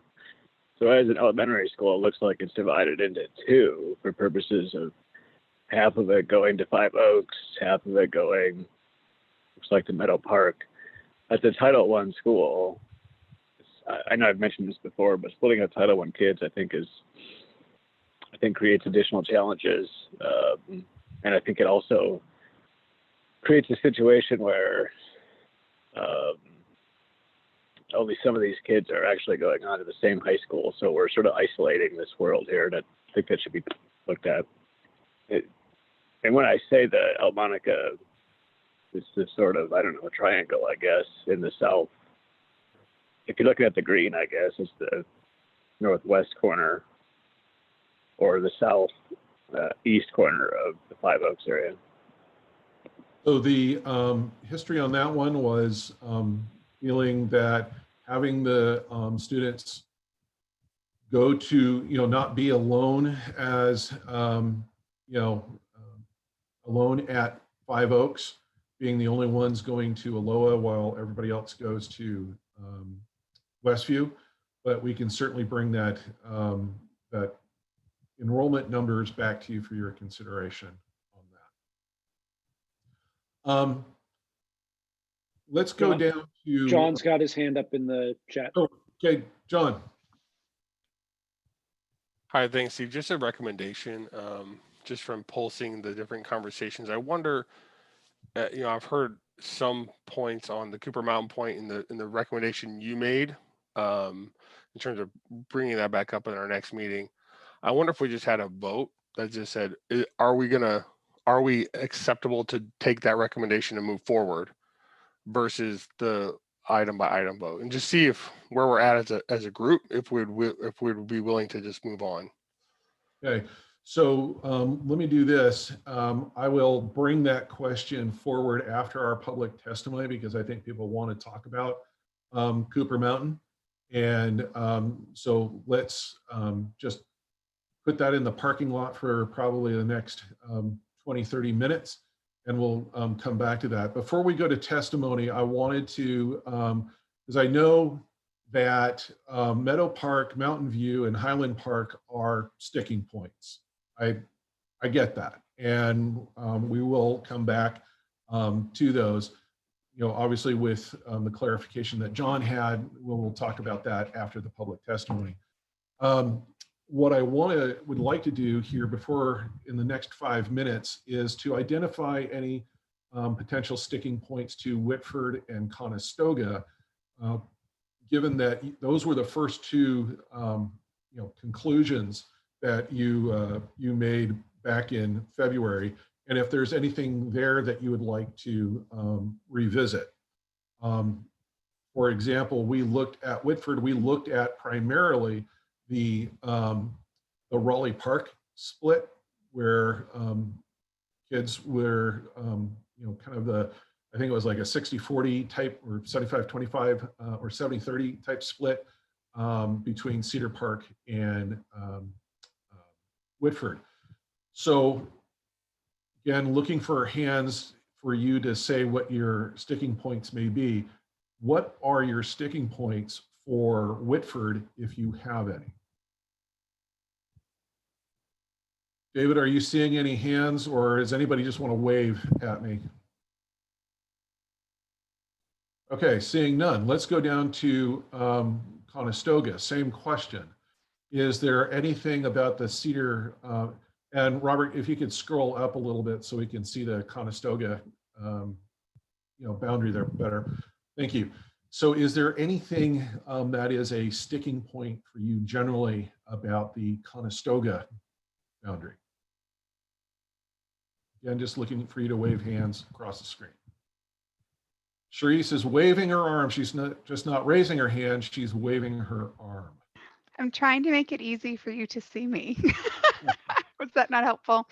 I think that Conestoga is the other middle school that is crowded and a lot of development. So if there is anything that we can do to help that as we're looking at this, that would be helpful. There's a lot of development coming down near Mountainside High School. Yeah, so I don't know. I know some of that is flagged to go to Highland Park or maybe to Mountain View, and it's a little wonky in the boundaries over here. But there's a ton of development down here. So if we can look at that. That was part of all of our projections down there, is looking at the development for those areas. And the development that is going to be going by this map, the development that would go to Conestoga is the area east of 175th. So the apartments on the corner, which I believe is a senior housing project, I'll have to go back and look for what the city actually approved, because it's changed a number of times. But where that development is going on right now, and so it's basically 175th east to, right. The name is escaping me right now, but Loon, east to Loon is the development future area. Yes, absolutely. So you can certainly look at that, and it may necessitate if we were going to look at that, that may require an elementary school boundary adjustment as well, just because it would, I would suggest that if you took that area out, you'd want to take it out of the Shoals Heights attendance area as well. But we can talk about that as we come forward. Okay, by my computer, it's 8:08. And Divya, you're going to have the last question before we go to public testimony. Steve, sorry, you actually had Charisse and then Divya both have their hands up in the queue. Okay, so Charisse, go, and then Divya. It looks like Charisse is waving us off. So this is, I have a question, and then this is waving us off. Yeah, so my question is actually in line with what Charisse has mentioned. I have driven that area around. Yes, there is a lot of development, but I'm looking at the maps, option A and B both. Where are those numbers going? I don't see Conestoga or Highland Park enrollments increasing drastically by 2025. Is it beyond 25, or where is the growth is a question. Yeah, so the development has hotted up again, because the supply of housing is the vacancy rate is really shrinking. The interest rates are really low, and the developers are able to sell their product. So it is. Steve, sorry, my question is more in terms of in the map. Where are the numbers going? The increase, is it in Conestoga? But it's still beyond, not beyond 90%. It's 95, but not, 91. So where is it? Where is the numbers showing in a map is a question. So the numbers are being offset by the declining numbers elsewhere in the Conestoga attendance area. So the area around the school, like in my neighborhood, guilty, aging, and not having, not sending kids to school. So that's what you'll see is those grid codes are going to have decreasing numbers. Okay, so though there is a new elementary school, it won't impact the middle school enrollment. Yes. So, okay, thank you. And frankly, we're not seeing the student growth in those areas. So the River Terrace area is south of Shoals Ferry Road, but east of, go on it, Roy Rogers is not generating the same numbers of children that you would see up in the North Bethany area. Yeah, so it's opposite problem. Okay, thank you. About the opposite, but it's not as severe. So, okay, so what we're going to do now is I'm going to turn it over to Melissa or Debbie to invite in our first contestant. Come on down. So we will have our first person come in and provide public testimony. Before we do that, Robert, on the screen share, can you pop up a 2-minute, or David, you have the screen share ability, so can you pop up a 2-minute clock on that?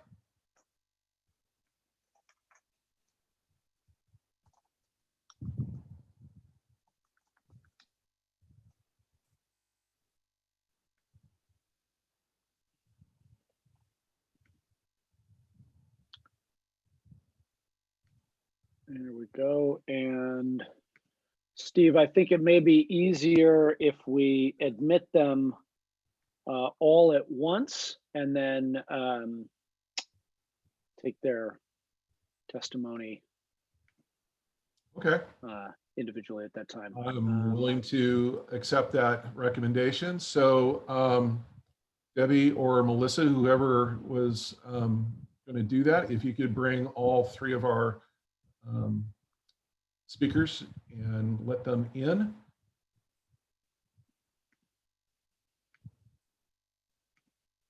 I have admitted them. For the public joining us, thank you for being here to provide public testimony. As you can probably see on the screen share, we'll be providing you with 2 minutes. At the conclusion of your testimony, we'll place you back into the waiting room and you're welcome to drop off at that time. We will take the folks in the order in which they had signed up. It will be Byron, followed by Kristen, and then Graham. So I'm not seeing, oh, wait a minute, here we go. It's because my screen's, there we go.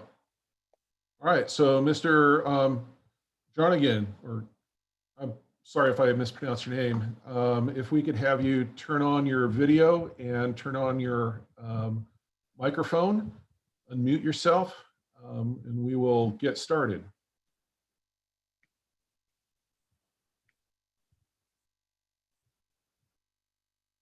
All right, great. We got your video. Are you able to hear me now? Okay, so when you start, we'll start the clock. Okay, are you able to hear? Yep. My name is Byron Jarnigan. I'd like to start by thanking the committee for your time throughout this ongoing process and for your time to listen to my comment tonight. I have a 6th grader entering Highland Park Middle School coming from Cooper Mountain this fall. Along with a significant number of Cooper Mountain families, I'm struggling to understand why a recommendation was made at the last meeting, suggesting a significant change to Cooper Mountain. This change does not align with the objectives for the committee, as it is it is not needed to accommodate the new Timberland area middle school boundary. As you may recall, this particular change was discussed and ultimately decided within a short 10-minute period during the last committee meeting in March. At that time, there was no mention of what aspects would be substantially impacting for Cooper Mountain, as has been prioritized and discussed at length for other schools. This is a significant change that disrupts 70% of two school populations, and the only justification made was a minimal reduction in free and reduced lunch percentage. Free and reduced lunch in itself is not an all-inclusive measure of equity. Free and reduced lunch was not used as a factor for deciding boundaries for other schools, so I asked the committee to use this same criteria to make decisions and keep this as an equitable process district-wide. As you well know, the transition to middle school is significant. For those starting this year, the adjustment is big and brings with it extra hurdles for a student to overcome.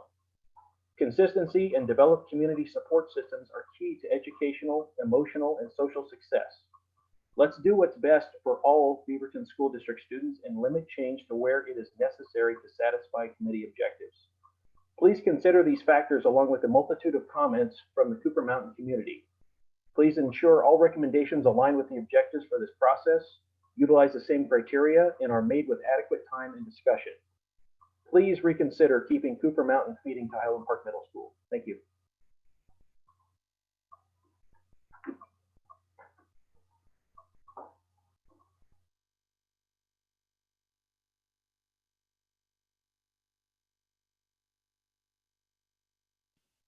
Steve, the next would be Kristen.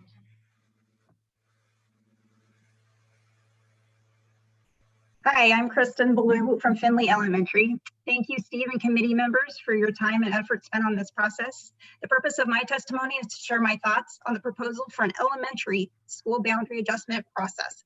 While I am the one speaking tonight, these comments are based on conversations I've had with many others who share the same views.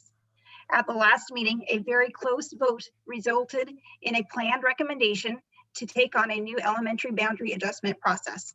I'm speaking with you to request that you please rescind this recommendation based on the following. The result of an elementary adjustment would simply swap some neighborhoods from Finley to Jacob Wismer and vice versa.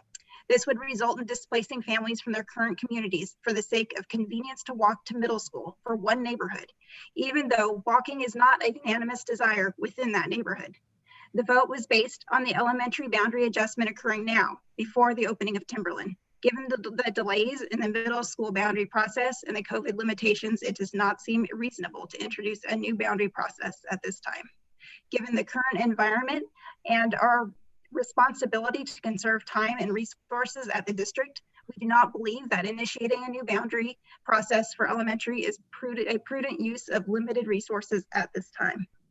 Parents have enough on their plates with distance learning, and we do not need to add to that with an additional boundary process. Recommending an elementary boundary adjustment process would leave our kids in limbo, not knowing where they will attend school next year at the end of the middle school process, creating significant unnecessary stress during a time which our children are already facing a very challenging emotional time. Instead of initiating an entire new boundary process, it would make more sense to allow families who feel strongly about walking to Stoller to apply for an in-district transfer. Based on these reasons, we request that this committee rescind the recommendation that was voted on at the last meeting and not recommend an elementary boundary adjustment. Thank you.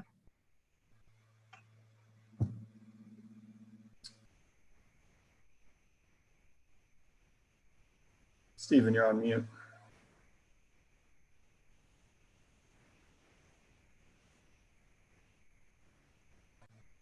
Sorry, the dog was barking and I forgot to unmute.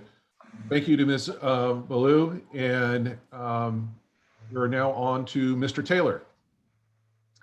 Thanks, Stephen. Appreciate the opportunity to speak with you all tonight. You know, I've had conflicts over all the previous meetings, and this is my first one that I've been able to attend, and it's quite an interesting process. I don't have a written statement prepared to say, but I'm just listening to the comments, Stephen, of your committee members, and I wrote several of them down. It's quite interesting to see how this process has evolved. You know, Jason's saying things like, we need to back up, you know, do some proper airing of some of these issues. You know, Divya saying we shouldn't look at the middle school changes in a vacuum. Michelle said, I don't like this. It's time to scrap this process. Go bold. We need to recommend a complete redo. And then you had Christy, Yasmin, Marnie, all piling on that they agree with those comments, Stephen. You know, I can see your role in this as a facilitator and you're trying to reach consensus. It's clear from your committee members, you're not going to get to a consensus. You know, I love the analogy of the Lego bricks. The district is asking you to build the Millennium Falcon. Here you go. And you're saying, we've got these Lego pieces, let's put them in the right order. Except they gave you all the Lego pieces for the Death Star. This thing is just going to explode, you know? I'm sorry, I love that analogy, but you guys started it. I grew up in the district. I went to Rock Creek Elementary School. I went to Bethany Elementary School, went to Meadow Park Middle School, Sunset High School.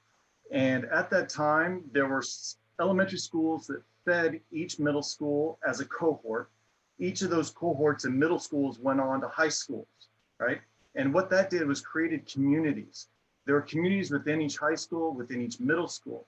And what I'm seeing from this process, and this is my final thought that I want to share with you, is it is time to go back and revisit this thing as a whole, because you're disrupting entire communities, communities that deserve to stay together. I think it's time to do the two-step process you're given, reduce Stoller's population and fill Timberland, and that's it. Leave the rest of it for the district to figure out at another time. Thank you. Thank you, Mr. Taylor. Okay, for those folks watching on YouTube and wanting to know how we chose those three folks to testify, what we are doing is we are mimicking our sign-up sheet that we did at all of our meetings, where folks who wanted to testify filled out a yellow card at the beginning of the meeting. They identified their, provided us their contact information and what elementary school attendance area they live in. And what we did is we selected randomly, we selected people from each of the elementary school attendance areas to speak tonight. And the only folks, the only schools that were represented today were Cooper Mountain, Finley, and Rock Creek. The sign-up sheet is on our webpage for the middle school boundary adjustment, and the timeline in which to submit for those requests is also posted on our webpage. We have I believe it's a 5-hour window in which you can submit your name and contact information to propose or to put your name on the list to be chosen, again, randomly, to provide testimony. So with that, I'm going to close the public testimony part of this here. And I do see flashing up on the chat room, there is a request to take a couple of minute break. So what we'll do is, it is 8:23 right now. I'm going to suggest that we resume at 8:30, and that we can, when we resume at 8:30, we can consider extending our agenda to 9 o'clock to allow the discussion that the committee has requested. So with that, I will see everybody in now 7 minutes. It is officially 8:23.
Okay, welcome back.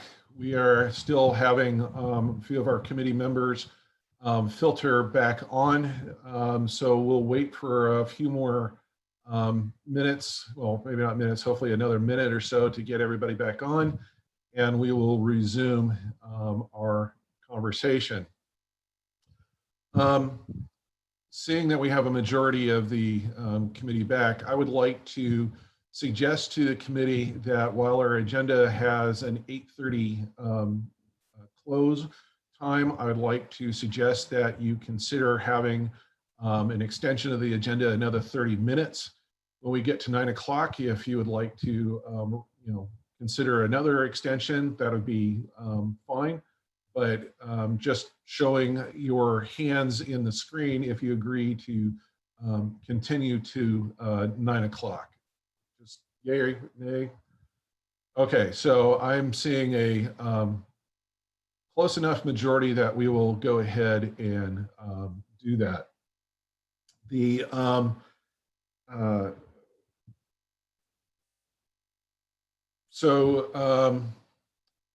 Debbie, Melissa, or David, can you please let Robert into the Zoom meeting? Apparently he has been somehow dropped. So I believe he's in the waiting room. Okay. So welcome back, Robert.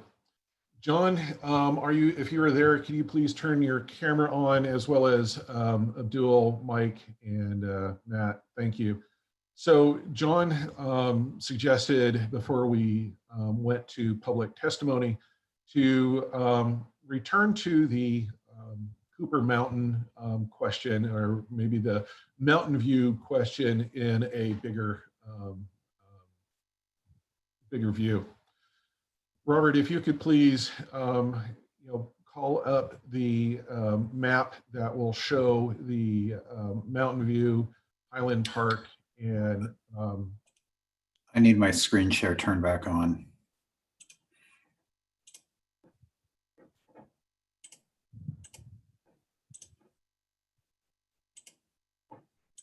Steve, can you turn my... I am not able to do that. So Debbie, David. There we go. Got it. Stephen, while Robert's pulling that up, can we, before we talk about Cooper Mountain, address any of the public comment? Sure, absolutely. I thought that what the last gentleman said, and his name is escaping me, was quite interesting. Because it's true, we all know that there is a broader issue at play here, right, with all of the boundaries. So if we purely look at that Stoller to Timberland and use those two schools as those main feeders, is that something that we would want to do? And we can certainly talk about that after, but that was an interesting point he brought up, and I thought it might deserve some discussion amongst us. Sure. Just, my initial reaction is to address the Stoller overcrowding. You're going to have to pull from Stoller. And the only way to do that and not impact, say, Five Oaks, is to create everybody north of 26 being impacted in some way, which will then in turn impact Mountain View, or I'm sorry, not Mountain View, Meadow Park, because Bethany and Oak Hills currently go to Meadow Park. So from there, it starts cascading. So we talked about this way back in the beginning, and I completely understand the desire to not impact that. But if you look at the neighborhood surrounding Timberland, you are in the Cedar Park attendance area. So again, there's the cascading consequences as you go forward. So there is no realistic way to go about this without impacting. Now, could you minimize as you go along in terms of the other boundaries? there's a way possibly of doing that. However, you then get into very small middle school sizes. And as we talked about back a while ago, we have a target enrollment of around 800-ish students to be able to offer that full suite of middle school programming.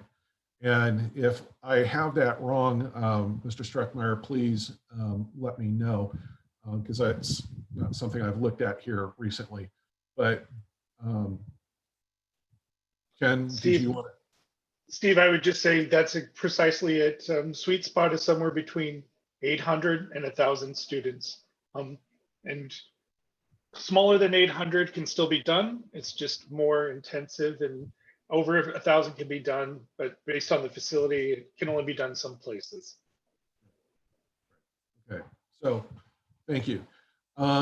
So following Sharice's lead, is there anybody else who'd want to say anything about the testimony that we received this evening? Jason. Yeah, just a little bit more on that, and it was something I've been wanting to say, because I think Mike maybe inadvertently brought that same notion up, because he started off saying, if you look at the objectives, they're simple.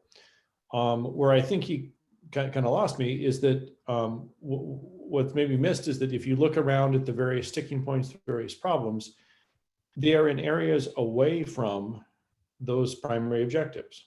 Which is I think indirectly the point that the public testimony we heard. I can tell you this, while it would not be ideal to go back to some of those early maps that I had suggested, where we literally are just figuring out which half of Stoller to take and send over to Timberland, I feel a lot better about it than I do what we're faced with here. In particular, if we can almost acknowledge we are talking about not a long-term situation. I mean, Steve has brought up the notion of a school closing at some point in another process. I think it will be a few years before we can realize what our stable trajectory is going to be around enrollment. I think it's worth keeping that in the back of our mind as we get into the next meeting, if we don't find a way to make this look a fair amount better. On to one of the other comments I heard, just some clarification, because there was, in the recap you gave of the votes, and maybe I'm connecting things, because we had some written public testimony we received that was about a different elementary adjustment that we'd recommended. And I don't remember that. I thought that was not in the one that was in that was not one that was in our summary. So do we have any clarification on exactly which one was being objected to and asked for us to revisit? And the other thing I'll just say for the record, for those folks on any sort of recommended one, I don't think any of us who were voting for a separate process to revisit an elementary assignment were thinking it would be taking place next year. There would be some level of grandfathering in, so we weren't pulling the rug out from any students who are on the threshold of moving. Okay, so the testimony that we received concerning the elementary schools, as shown on this slide right here, we all have talked about this on several occasions about Findlay being split. We've looked at Wismar being split. We've looked at Sato being split. We've looked at a number of, where could we, nip and cut along those lines that could reduce from Stoller. But in coming to, the vote that we had back in March was, the preference was to keep elementary schools as to the extent possible from splitting. Now, if you're talking about an elementary school boundary adjustment, we have agreed to one boundary adjustment, and that's down in the Beaver Acres Barnes attendance area. So it's down on the corner of TV Highway and 170th. The area, it's an area east, or I'm sorry, it's an area west of 170th that currently goes to Barnes. And what the committee has agreed to do is to move, as Robert's showing right there, is to move the line to the east and put it along 170th. And those students will no longer go to Barnes, but would go to Beaver Acres. And if I remember correctly, Robert, it's in the neighborhood of 40 to 50 students in that area. I believe it is one grid code, and that is within our our objective of kind of the minor amendments. Yeah. Jason, is that what you were asking about? Well, kind of, and I guess I wasn't clear from the verbal testimony we heard which specific adjustment she was referring to up in the Findlay area. But I believe we received maybe today some written testimony believing that an area to the west of the area you just showed a minute ago, up in the Findlay area, was something we'd agreed on. And I didn't remember any of, I know we took a number of votes on different potential swaps. And I can put it this way, if you could confirm that the area in the red blob right there is the only one we had passed for a recommendation to consider an adjustment. Yes, she was, as Divya has just noted on the comment, it's correct. She was referring to vote 3, which is the area in the red shape, the red polygon there. That would be the recommendation, that vote that was taken back on March 12th, as considering this area right here, not anywhere else, but this area going through a boundary adjustment to go from Findlay to Wismer. It would be a boundary adjustment process. It wasn't something that would be a, hey, let's just move it. It is it would be a boundary adjustment process. And Robert, if you can enlarge the screen a little bit so we can see what the vote summary is. I'm pretty sure I've accurately represented that.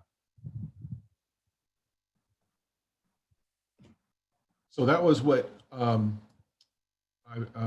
believe her name was Ms. Ballou, was that's what she was referring to. Christy.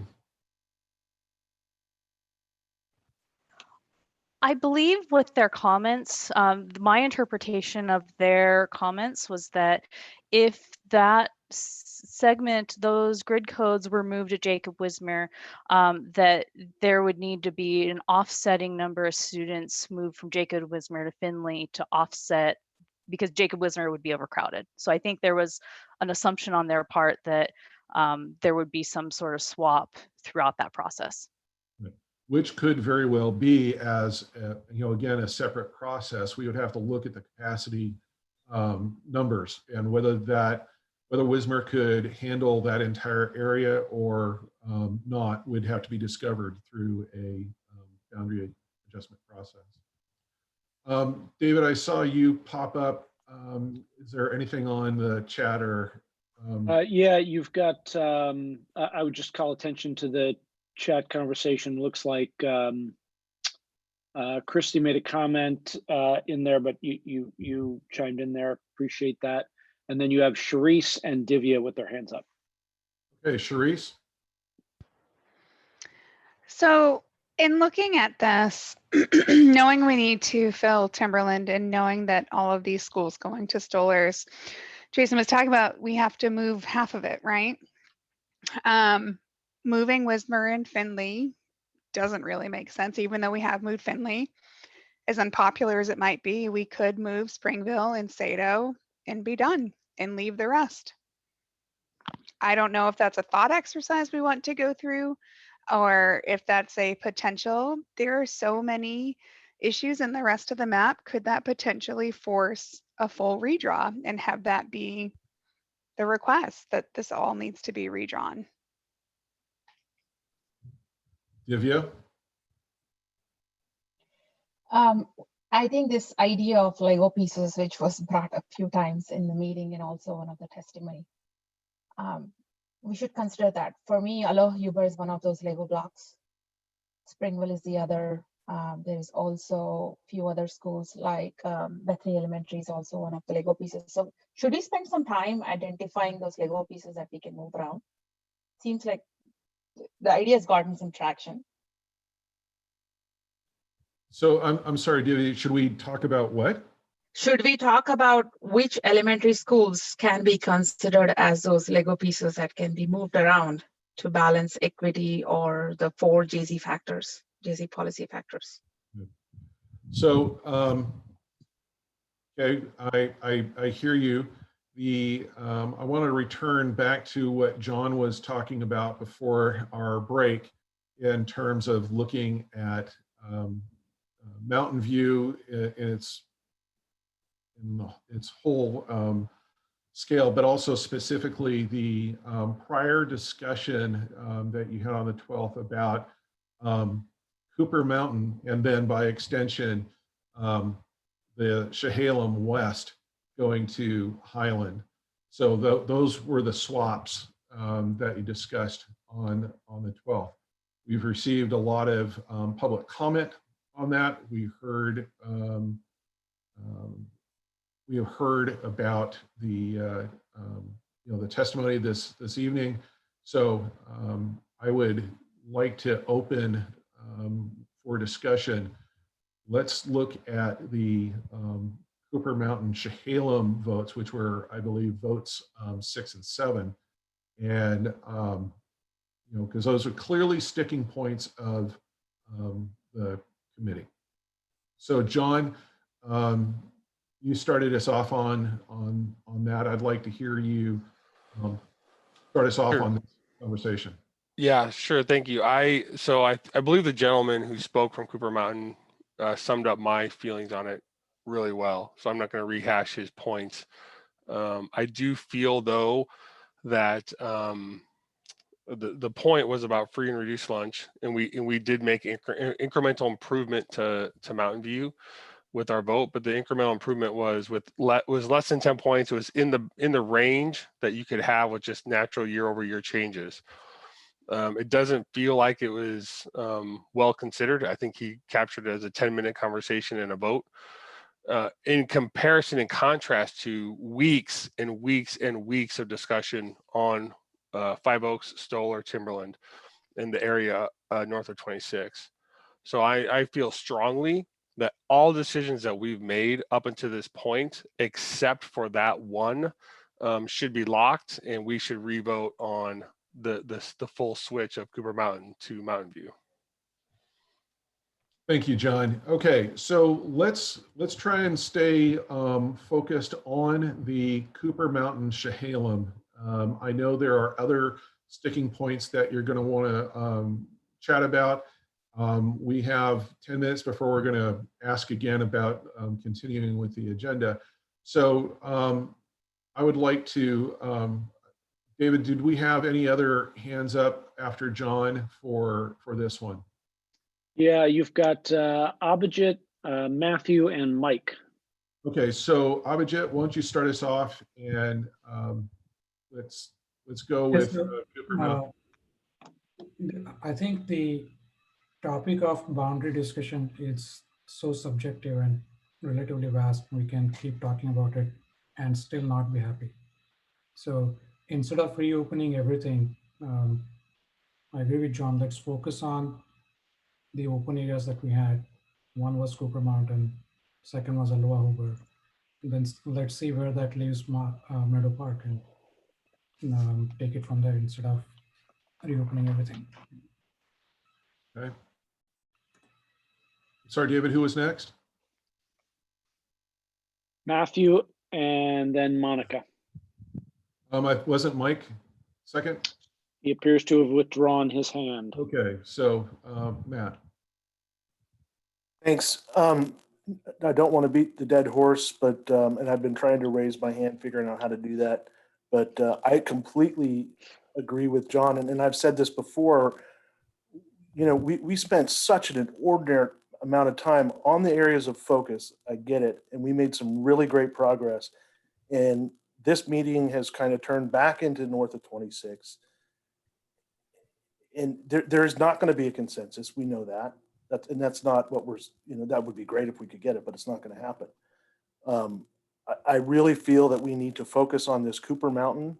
That guy made total sense. It was made in a rush. It was made just to, you know, click the number a little bit. What did it make that much of an impact? Probably not compared to the impact it is on the families. And I would like to just suggest that we really just get after that one. I think we've debated the north of 26 enough. So that's it for me. Thank you. Monica? I just feel like I need to say that I don't think there's a majority of us asking to redo everything. I think we're asking to say what's closed and what's open. And I don't think we're all settled with what's open, because that we wouldn't be having such a hard time with what's remaining. So I still think it's fair to go through and say, this is closed. We all agree this is not open. We'll save that discussion until the end. But I don't think anyone's saying go and redo the map. Right. There might be that, but there's not the majority of us. Yeah. Mr. Williams and I are old political hands, and we can read a room in terms of where votes are. And I think I can, I can agree with, everything that's been said here is that, we've paid a lot of attention to, our board objectives, and that I think, Matt, you said it, that we were trying to, proceed on March 12th to try and, move further along, and that perhaps those final votes were too rushed. And so what I'm hearing here, in addition to the comments that we've heard earlier here today, that we will return with, I'll suggest that we will return on October 1st with a map that shows Mountain View and Highland Park in the areas of Chehalem and Cooper Mountain, staying the way they are today. And that if there is, we have seen the, the map here, and clearly there is heartache, there's concern here, and that we will be able to, show you that information. Michelle, either you were waving at me or somebody else, but I'm going to take it that you had something to say. Unless, David, there was somebody else first. No, it was Michelle and then Christy. Okay.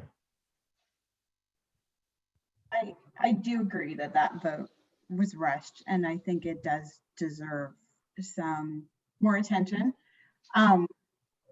Being as I live over here, I thought a lot about it, and I think the main issue is that we have that pocket of poverty with Aloha Huber and with Kinnaman and with Beaver Acres and the Chehalem and parts of Chehalem, and the Chehalem Cooper Mountain swap gave us an opportunity to perhaps move Aloha Huber to even out Highland and Mountain View some.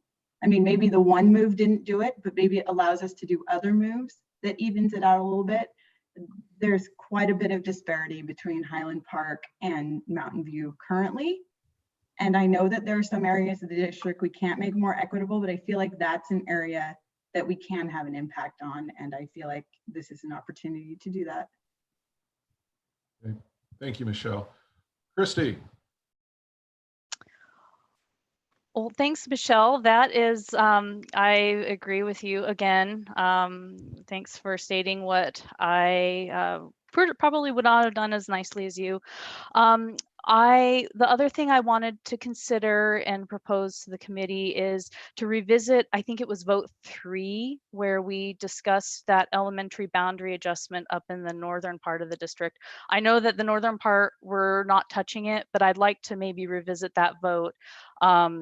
And we've heard some pretty significant comments that families in that neighborhood do not want to have us consider an elementary boundary adjustment. And so I would like to also consider rescinding that vote. So let me step in here right now, because I've seen on the chat some discussion about votes and what they meant and the like. So for me, and the way I'm processing this is we are trying to move the dial and come to a map that is going to get us to a preliminary recommendation. We will revisit all of it for a formal vote. So while the votes up here that were summarized, I want to characterize as, hey, we're moving forward. Remember, I'm talking it about as, you know, the whiteboard that we can erase. So if the committee wants to reconsider any of these and say that we need to do something else, including vote number 3, or frankly, any of the other ones, we will do that. And we will have a robust deliberation on that on October 1st and on October 15th when we get to that final recommendation. What I'm hoping to be able to do here is have us come to a map, warts and all, and be able to move forward with a preliminary recommendation, even if we're not 100% satisfied. I understand how hard this is, believe me. I totally understand. And you will do the best that you can in delivering a recommendation, recognizing that it may not be perfect and you may not like all of it. I totally understand. So David, do we have anybody else who have the hands up? You've got Marnie and Mike. All right, Marnie. You're muted. Okay, so just to play devil's advocate a little bit here, with the Cooper Mountain piece and the feedback that we have received, you know, yes, we know there are inequities. We know free and reduced lunch is not great. In several of our schools, it's horrid. And I know that it would be great to try and fix that. However, I think it's kind of not great of us to do that to Cooper Mountain when we aren't doing it up north. So I think at this point, kind of what the person was saying, as much as we can leave the bottom south alone right now, maybe we just kind of, like what Steve had said, get a map with it, see what it looks like, kind of not doing a lot of touching on it. And then if we have to make a few tweaks, because I know Meadow Park's gonna need it, we do, but the majority of it, maybe we just leave it alone. Because let me say, the free and reduced lunch, I hate it. Every time I look at that, it makes me sad. And I know that it's not fair, but I don't think we as a committee can fix it. And I don't think it's our job. I think it's just get the numbers where they need to be and then make our recommendation, let the school board know you need to pay attention to this. And that would be what I would say. So just want to throw that out there. Thank you, Marty. Jason, I see your hand, but Mike was next.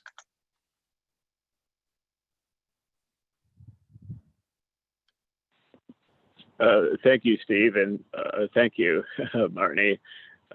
I think what you said was important. It's 9 o'clock, a few minutes after 9 o'clock. I think from my perspective, this meeting could have been an email. We've got nowhere. I'll just be blunt. I asked that we adjourn at this time. I do agree with the substantive point or procedural point that we should revisit the issue of Cooper Mountain. But I think at this point it needs to be at the next meeting. We need to appropriately consider it with the numbers that I know the district is going to be providing us. But another 30 minutes of discussing, how many votes to go back? No, we need to move on. Mike, thank you for keeping us on task. Yes, by my laptop, it is 9 o'clock. I do want to be respectful of everyone's time.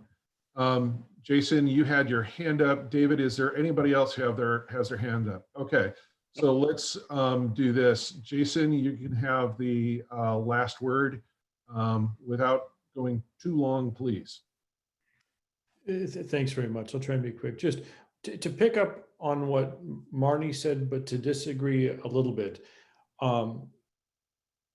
The free and reduced lunch problem, I certainly agree. We can't necessarily fix that with the objectives we have, but to harp on the thing I raised as a pain point, you look at the balance of FRL at Timberland, Cedar, and Meadow, and we did that. I mean, we chose to populate Timberland in a way that created that imbalance. And so it is directly part of our objectives to do the best we can across all factors of policy, JC. And I think obviously you look at what the numbers are today, you look at the numbers are in the proposed map, there are ways to balance it better. And I think we're not doing our job if we don't try and take a better swing at this. To that end, Steve, I'd like to ask for two things. Mike asked for a couple of sets of numbers he would like to see. And so related to that, I've got two things. It'll sound like three, but it's really two. The first is I would like to see this map with Beaver Acres back at 5 Oaks where it is today. And in particular, we'll look at the 2025 numbers. And then doing a variation on what Mike asked for, if we're going to take a big swing and move Barnes out of Meadow Park that surrounds it, I would like to actually see Barnes at Timberland and offset that by moving, I'm trying to complete blank, Bonnie Slope to Cedar. I would love to see how the free and reduced lunch numbers now balance out between those 3 schools with that one swap. That's all. Okay, so with that, I'm going to call the meeting to a close here. In my final comments, I've been taking notes, and I know that my colleagues have been taking notes as well. And we will get you this data as soon as we can. I'm going to do one last thing here, which is I'm going to go through my notes in terms of what we've asked for. And if there is, we don't have a lot of time to create new maps and major data and the like. And what I don't want to do is continue to go down a trail that we may not want to do, particularly as a committee. And I'm seeing some comments come up here right now that is kind of getting to my point. I believe it was the January meeting, we started doing a committee, consensus, a majority of the committee asking for data. We don't want to have 15 people asking for 15 different sets of information because we just don't have the time to, we can make the time to prepare it. Robert can work 20 hours a day, but we don't have you on a committee having the time to go down that path. So What I'd like to do, just again, everybody turn on your cameras and give me a high sign on the data requests that we have heard here this evening, and your willingness to direct us to return to the next meeting with this data. So this is all part of our final comments, and I apologize for going past 9 o'clock, but this is important. I'll be done here, I hope no later than 9:15. Okay, so first thing that we heard that I have in my notes, and Robert, I'm looking to you to chime in on anything that I miss here. Same thing with you, David. We heard a request for data that shows Oak Hills East and Terra Linda going to Meadow Park and what that would look like. So show of hands, and I need to see a majority of hands that would want us to prepare that information and return to you with that. Okay, I see 3 hands. That is not a majority. We have a request also for netting out the dual language at Meadow Park. So the students that we can estimate that would go to Sunset and that would go to Beaverton, much like we did with the Aloha Huber, but on the dual language at Meadow Park for that Northern Barnes Elementary School area. Yes or no, who wants to see that data? All right, we have a majority there, so we will do that. We also have 5 Oaks. We have Beaver Acres in its entirety from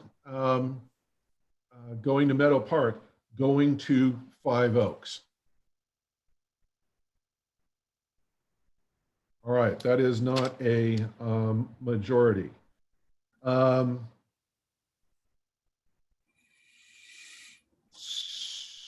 So Divya, you asked for basically the same thing that Abhijit was, which was the dual language numbers. So I think we've already voted on that one. We have a request to see Barnes in its entirety move to Cedar Park. Yay or nay on that one? Okay, that is not a majority. The southwest corner of Springville Elementary School corner, so that's the West Union and 185th, I'll call it the corridor, seeing that go to 5 Oaks rather than Stoller. What say you? All right, that's 4 votes. That is not a majority. El Monica, all of El Monica going to 5 Oaks. So that little portion, that'll be the, call it the southeast corner that goes to Aloha in that feeder pattern, going entirely to 5 Oaks. What say you? Okay, that is 2 votes. That is not a majority. We had the last one that I had was a twofer from Jason, and Jason, if I got this wrong, feel free to chime in. It would be Olive Barnes going to Timberland, and then Olive Bonnie Slope going to Cedar Park. Okay, what say you on that one? All right, that's 3 votes. That too is not a majority. So the only majority that I have from what I heard is the dual language at Barnes and Meadow Park. And with that, I take the, the inference that we're going to look at, the inference from the discussion that we had that we're going to look at Cooper Mountain and Chehalem in terms of existing attendance boundaries and how that looks. Okay, I am seeing a couple head nods. I think Abhijit doing a Boy Scout hand raise. I'm not sure. So just a quick question. Are you going to bring back the Mountain View definition of March 12 from what John asked? So Cooper Mountain goes to Highland and Chehalem goes to Mountain View. Is that what? Yes. So that is the return to existing feeder patterns for those schools. Thank you. Michelle. Then what will happen to Aloha Huber, or what would be our options at that point? So Aloha Huber, I think, is probably the one of the big Lego points. As much as I like the Star Wars reference, I don't think we're the Death Star. But that was a bit heavy for me. But to me, that being a centrally located piece and data that we have already created, we can talk about where that chunk could go, the pros and cons with that. Okay, thank you. All right. I've kept you longer than I promised. I really do appreciate seeing you all again. It's been far too long. I hope someday soon we'll be able to meet you again in person at an acceptably social distance, covered in gloves and masks, absolutely. And but someday we will be able to do that without the accoutrement for getting back together. So with that, I will say good night. I would ask that the staff remain for just a moment so we can recap a little bit and chat for just a second. And I will see you all hopefully October 1st, if not sooner.